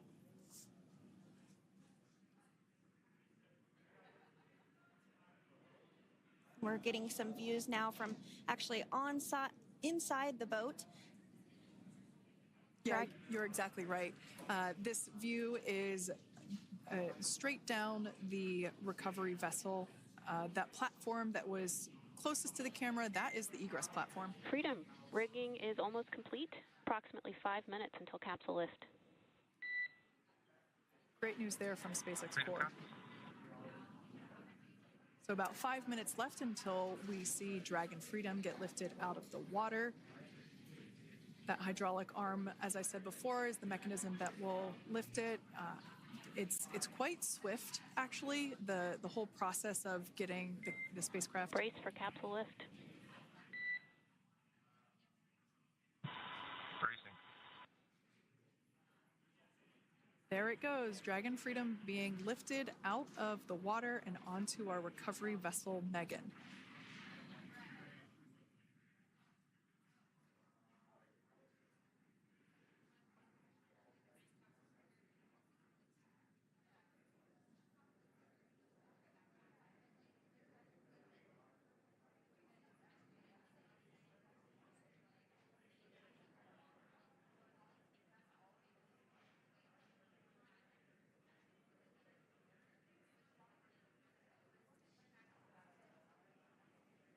So once securely on...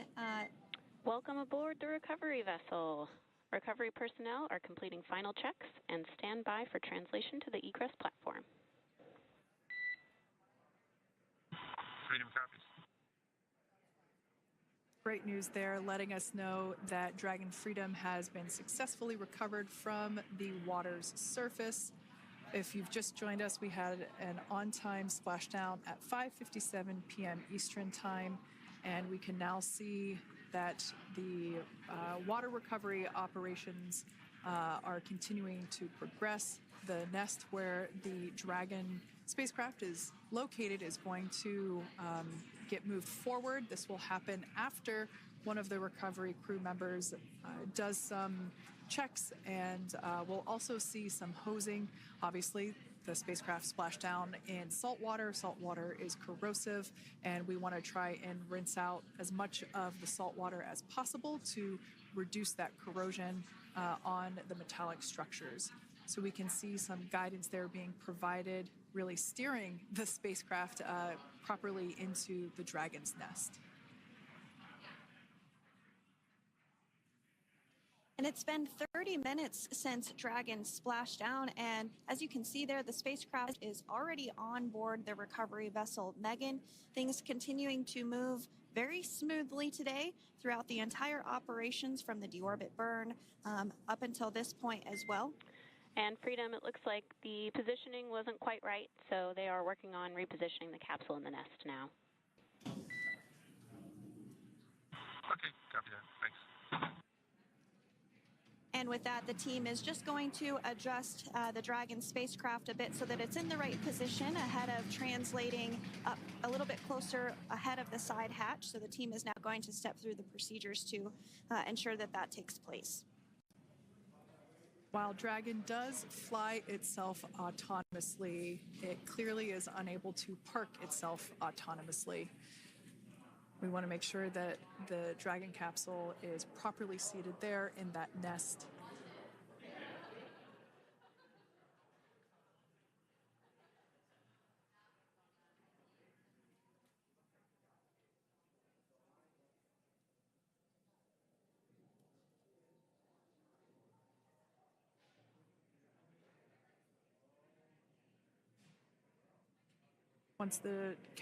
Once Dragon is fully seated in the nest, we'll probably see a bunch of that salt water come out from the bucket there located underneath the side hatch.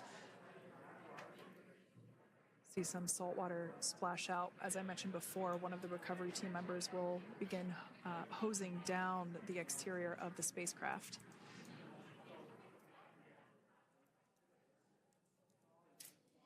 So you are continuing to get some great live views on your screen of Crew 9, which includes NASA astronauts Nick Hague, Suni Williams, Butch Wilmore, and Roscosmos cosmonaut Aleksandr Gorbunov, who splashed down off the coast of Tallahassee, Florida, 2:57 p.m. Pacific time this afternoon. Now working to get that spacecraft situated in the nest. Just making some final adjustments and tweaks to ensure that it's nice and secure.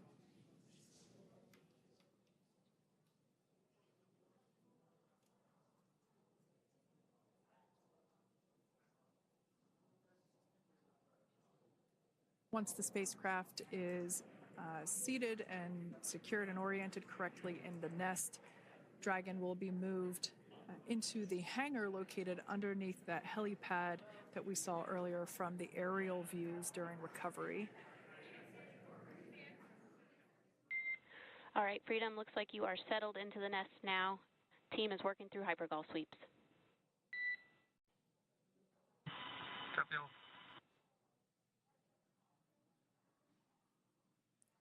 Call out there telling us that the recovery team is doing the second round of those hypergolic sweeps. This helps ensure that everyone, all the recovery team members that are located basically right where this camera is located on, towards the forward end of the recovery vessel, that they will all be safe once the spacecraft is translated forward.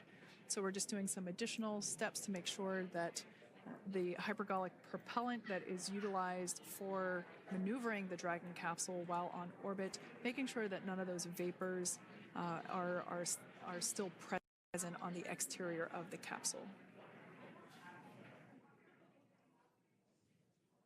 That's right, and there are a variety of individuals on board the boat that help with recovery operations. Not only do we have the recovery personnel that you see here, but we also have a doctor that will check out the crew members as standard procedure. As with any spacecraft that is returning from space, we always perform a medical check with the crew. So you will see the crew come out of the capsule and be placed on stretchers, just like with the Soyuz landing and with all of our Dragon splashdowns, that is the nominal procedure.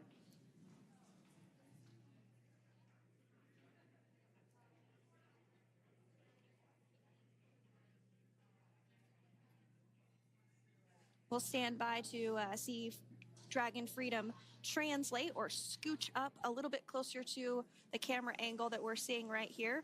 And then teams will step through procedures to get that side hatch opened. You see it right in the dead center of your screen there. It's kind of that rectangular shape.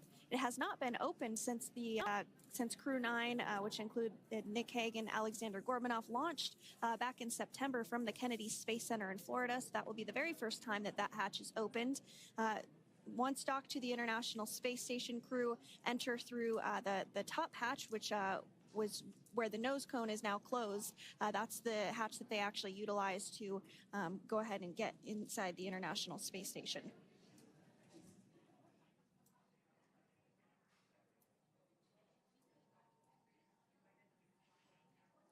So as we get a little closer to that hatch opening procedure, you might start to see more individuals come into frame for some of that support. The ship has a maximum capacity of a little over 40 people on board, and it takes a variety of different roles, as we've discussed, to support. Also on board is the chief of the astronaut office for NASA, that's Joe Acaba.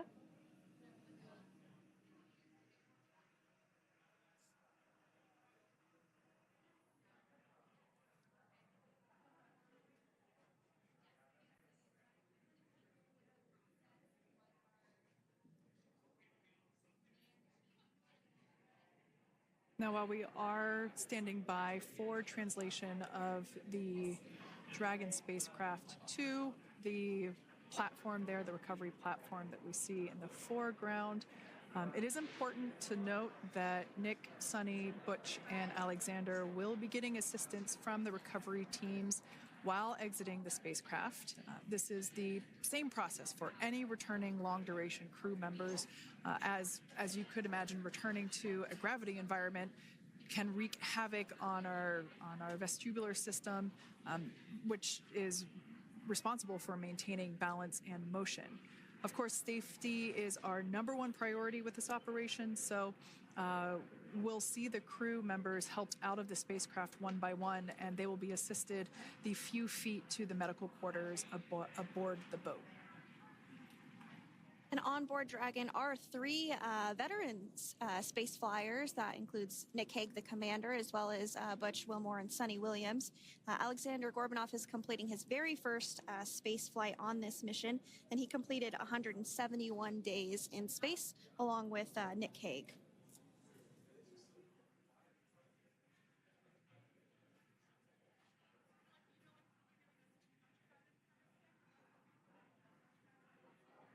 For those of you that have just recently joined us, well, I would encourage you to hit that rewind button and go back a few minutes. It was a beautiful splashdown of Dragon Freedom with the Crew 9 cohort on board. They had an on-time splashdown at 5:57 p.m. Eastern Time, 2:57 p.m. Pacific Time. We can see that the spacecraft... Freedom translation is in progress.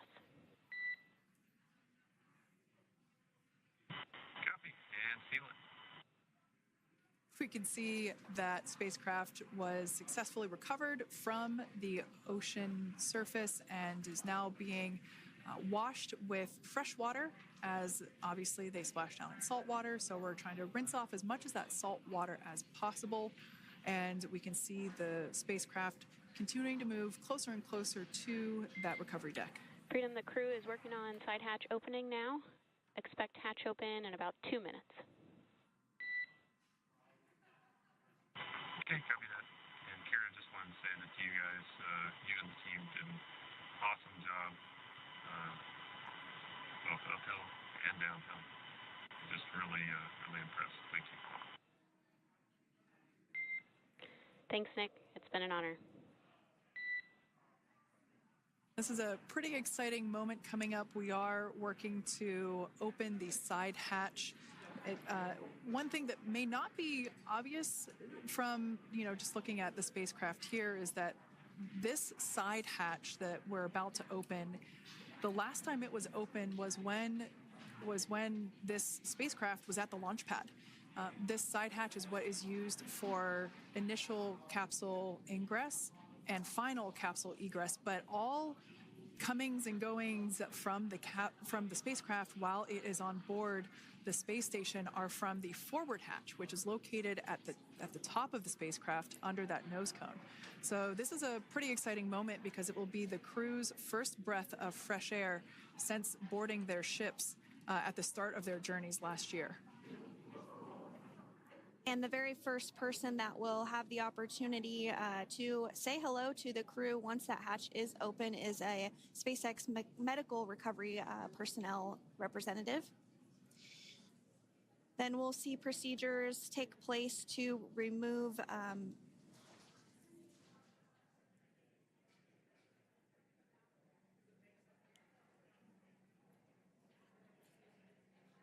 the footrests of Dragon.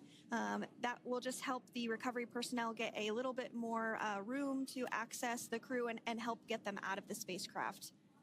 Yeah, you're absolutely right. Safety is, once again, top priority here, and removing those footrests from all 4 seats will be helpful as a recovery, as a SpaceX recovery team member will actually go into the capsule,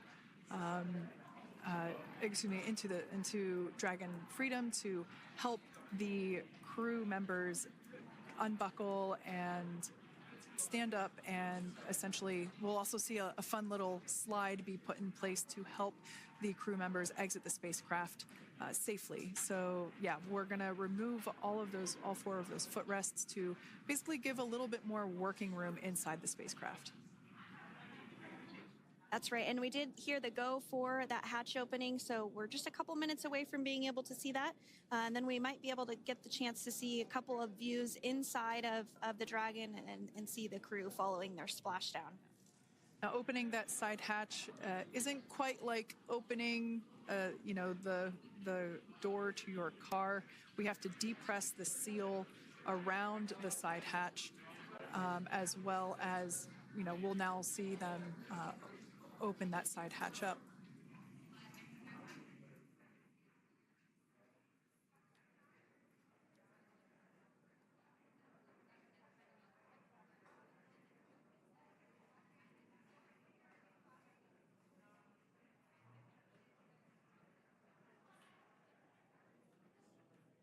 And there you have it. The side hatch is open for the first time since September.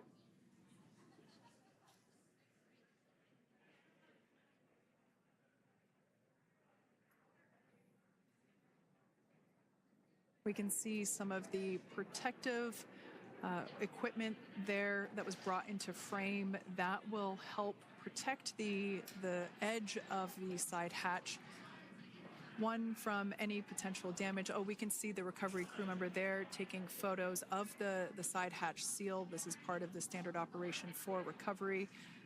These photos will get saved into our procedure. We'll then install that protective frame around the side hatch. This helps to ensure that the side hatch itself, the edges of it, incur no damage while crew members are coming out from the spacecraft.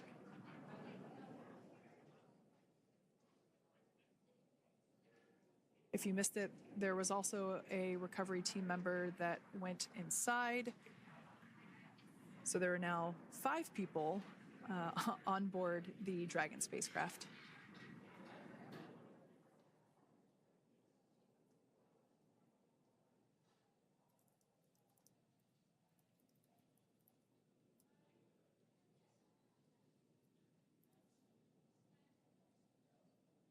And if you are just joining us, it has not yet even been an hour since Crew 9 splashed down off the coast of Tallahassee, Florida at 2:57 p.m.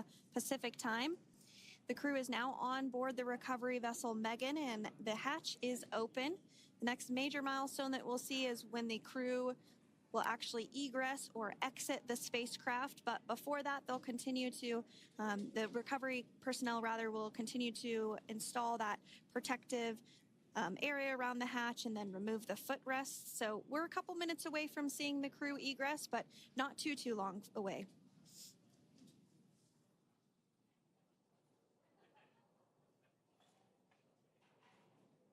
We'll probably see those footrests being handed out here in the near future, as I mentioned before.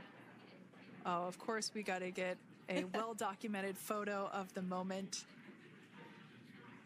Although we can't see it from here, I'm pretty sure there are 4 smiles on board right now. And we did hear that report out from the commander, Nick Hague, following splashdown, that there were four smiles as far as he could see. Yeah, capsule full of grins. Now, generally speaking, and there we do see Crew 9, some happy waves, smiles all around back on Earth.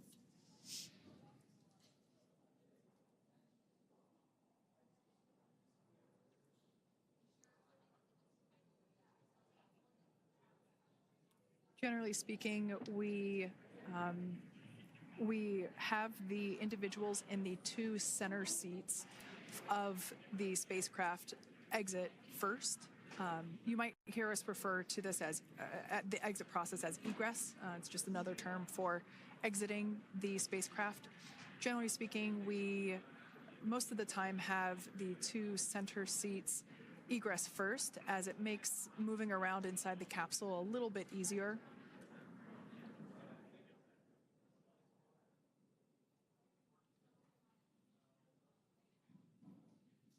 We can see the tablets that were previously located on the upper leg of the crew members. We can see those being handed out to the recovery team.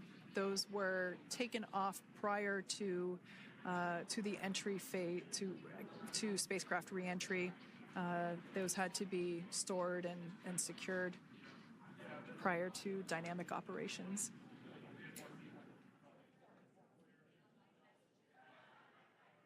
It looks like we are starting to see the footrests also be removed. I just saw one there on the screen.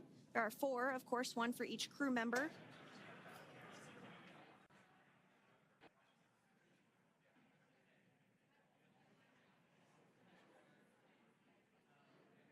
Those footrests are made out of carbon fiber and are actually sized appropriately for each crew member, as everybody has different measurements and different leg lengths.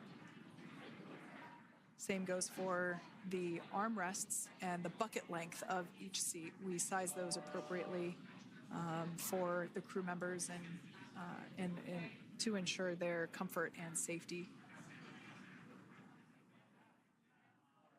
I believe we just saw the little ramp that is used to help slide the crew members out from inside the spacecraft.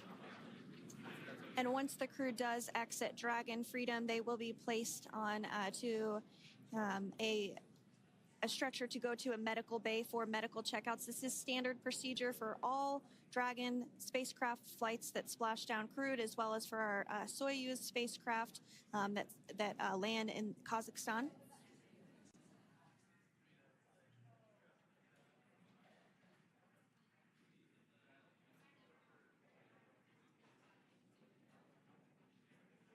We can see the exterior of Dragon Freedom quite clearly in this shot, and it's such a beautiful sight. I personally prefer the capsule when it has some of that charring from atmospheric reentry. It is the signature sign of a capsule that has returned to Earth.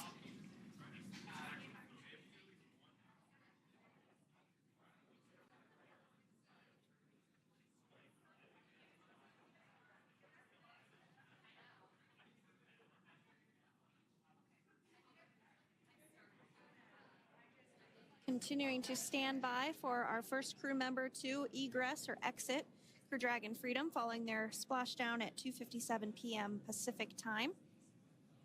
Dragon undocked from the International Space Station at 10:05 p.m. Pacific just yesterday, so it was about 17 hours of phasing.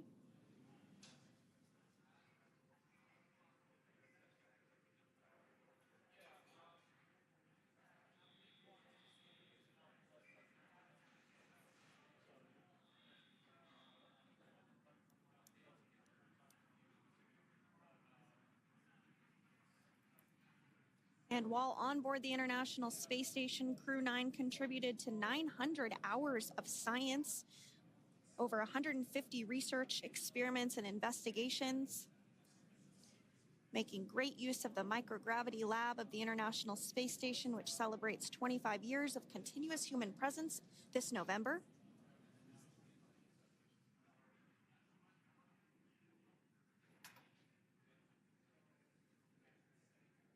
Looks like we're about to get our first crew member here upon egress of the Dragon spacecraft.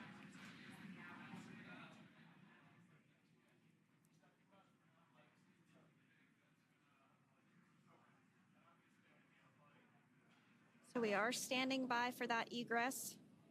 Outside of Dragon, you do see one of those stretchers. This is the expected procedure, as the crew will be taken to medical facilities following their exit from Dragon.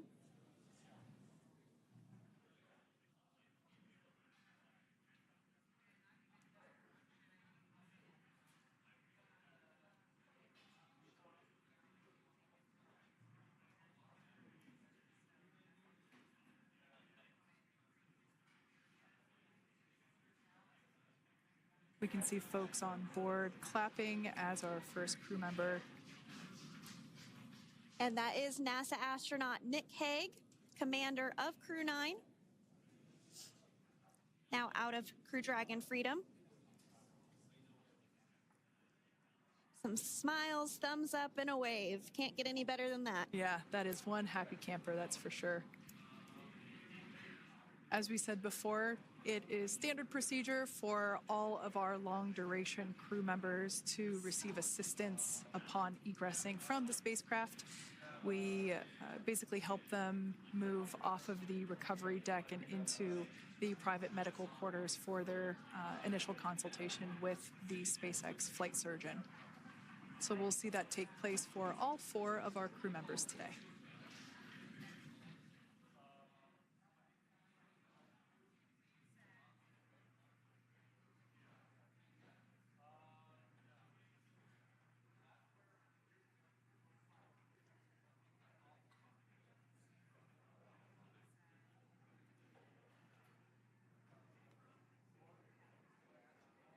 And we are standing by for the next crew member to exit Freedom.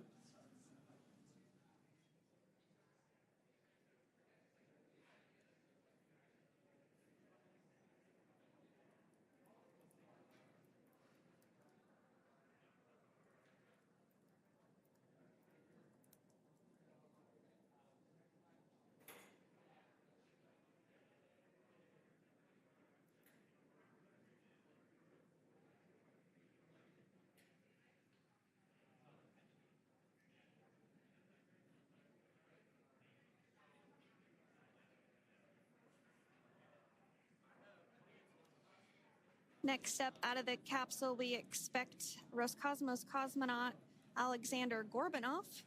His first space flight. Spent 171 days in space alongside NASA astronaut Nick Hague. Looks like we're getting some cheers and clapping on board as Aleksandr is slid down the little ramp and placed into the mobility aid. Once again, big smile.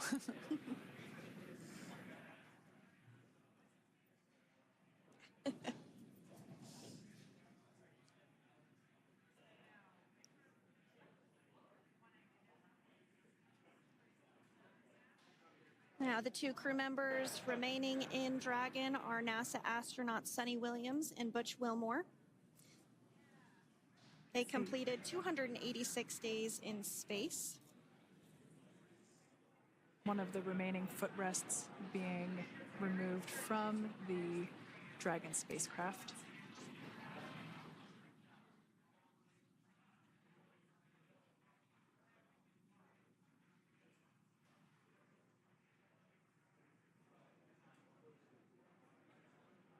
As I said before, we generally try to have the crew members that are located in the 2 center seats aboard Dragon, and we like to have them egress first if possible, as it creates a little bit more movable working room inside the spacecraft. There is a recovery crew member inside that is helping all of our Crew 9 crew egress or exit from the spacecraft.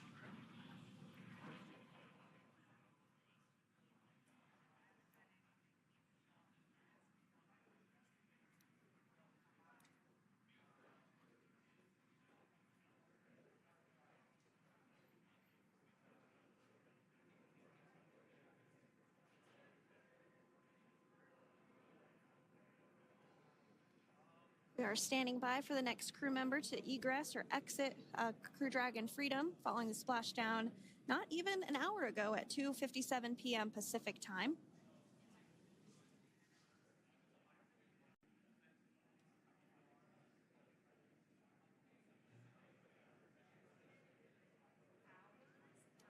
Really have the recovery operations down pretty quick at this point. Yeah, it's pretty incredible to think that, just 5 years ago when we were doing the initial demonstration missions of the Dragon for Crew Dragon, that now we're under about 30 minutes for, to retrieve the spacecraft from the water, and just several minutes here while it's been on board and to get everyone, really to get that side hatch open.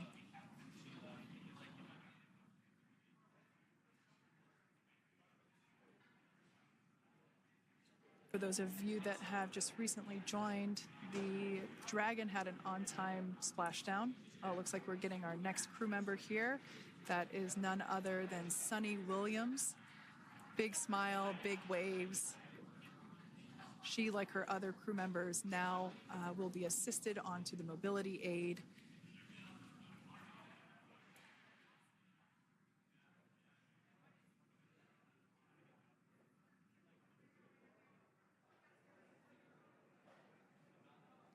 There we have it, some waves, some thumbs up, and some smiles. Definitely seems to be a theme among all recovery operations. Absolutely. And of course, that leaves NASA astronaut Butch Wilmore inside Dragon in seat 4.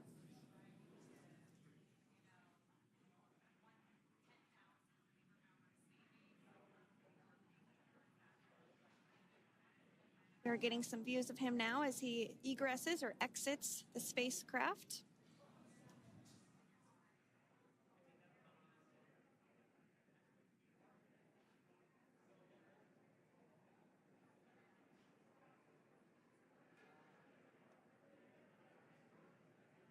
Once again, some elation and cheers there from Butch Wilmore. As we mentioned before, returning to Earth from coming from a microgravity environment can wreak havoc on the body. So it is customary and just standard procedure for all of our long-term space residents to get assistance once they are back on board the recovery vessel.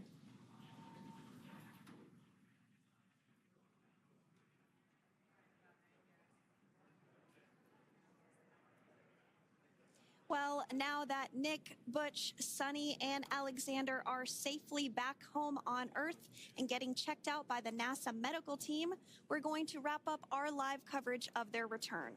The Crew 9 mission began a little differently than usual since Butch Wilmore and Suni Williams were already aboard the space station when Nick Hague and Aleksandr Gorbunov arrived on the Crew 9 spacecraft in September. Having arrived as the crew flight test crew for Starliner, Wilmore and Williams were fully incorporated into the space station's Expedition 72 team and began research and other work aboard the station along with the other crew members. Williams commanded the orbiting laboratory for much of the expedition. After a successful liftoff and separation from Falcon 9, Nick and Aleksandr made a short flight on board Dragon to the International Space Station. Veterans of long-duration space station missions, both Williams and Wilmore conducted spacewalks during their 9 months in space. Like all crews on the station, Crew 9 had the ability to leave at any point had there been an emergency. With their full-duration mission coming to an end, the crew began packing up their personal items for their return to Earth about a week ago and worked through tasks and shared lessons learned with Crew 10 teams as they arrived a few days ago. Their journey home began about 17 hours ago when they closed the forward hatch to Dragon and undocked from the space station at 10:05 p.m. Pacific, 1:05 a.m. Eastern. After 4 successful departure burns and a phasing burn to line up their orbit, Nick, Butch, Suni, and Aleksandr rested for a few hours before waking up to prepare for re-entry this morning. We jettisoned Dragon's trunk and performed our final on-orbit maneuver, the approximately 7.5-minute-long deorbit burn, and that occurred at 2:11 p.m. Pacific, 5:11 p.m. Eastern Time. And that sent Dragon on its path home. The spacecraft re-entered the Earth's atmosphere and slowed its descent with successful deployments of 2 drogue parachutes and 4 main parachutes, with the final splashdown occurring off the coast of Tallahassee, Florida at 2:57 p.m. Pacific, 5:57 p.m. Eastern. Following that successful splashdown, we saw SpaceX recovery experts move in and prepare Dragon Freedom for its lift onto the recovery vessel. And just a little less than an hour following splashdown, we saw Nick, Suni, Butch, and Aleksandr make their way out of Dragon and into the recovery ship's medical facilities, safe and sound. Next up, they'll catch a helicopter flight back to shore, where they'll transfer to aircraft that will take them home. The astronauts will take a NASA plane for the short flight back to Houston, where they'll be reunited with family and friends to bring an end to this mission. It's been an honor and a privilege to share their journey with all of you as we continue this new era in human spaceflight. Return today marks the end of the direct handover we executed after successfully launching the Crew 10 mission to the space station just last week on Friday, March 14th. Thank you, as always, for joining us for tonight's coverage of the splashdown of Crew 9. Remember to follow SpaceX on X and NASA online and on social media for updates for the very latest on crew and cargo flights to and from the International Space Station. And we'll continue to share the progress of Nick, Suni, Butch, and Aleksandr on social media as they travel back home. We do also have a post-splashdown media briefing coming up at approximately 4:30 p.m. Pacific, 7:30 p.m. Eastern, where leadership will share a final update as we conclude this successful mission. So, from all of us at NASA and SpaceX, welcome home, Crew 9. So long.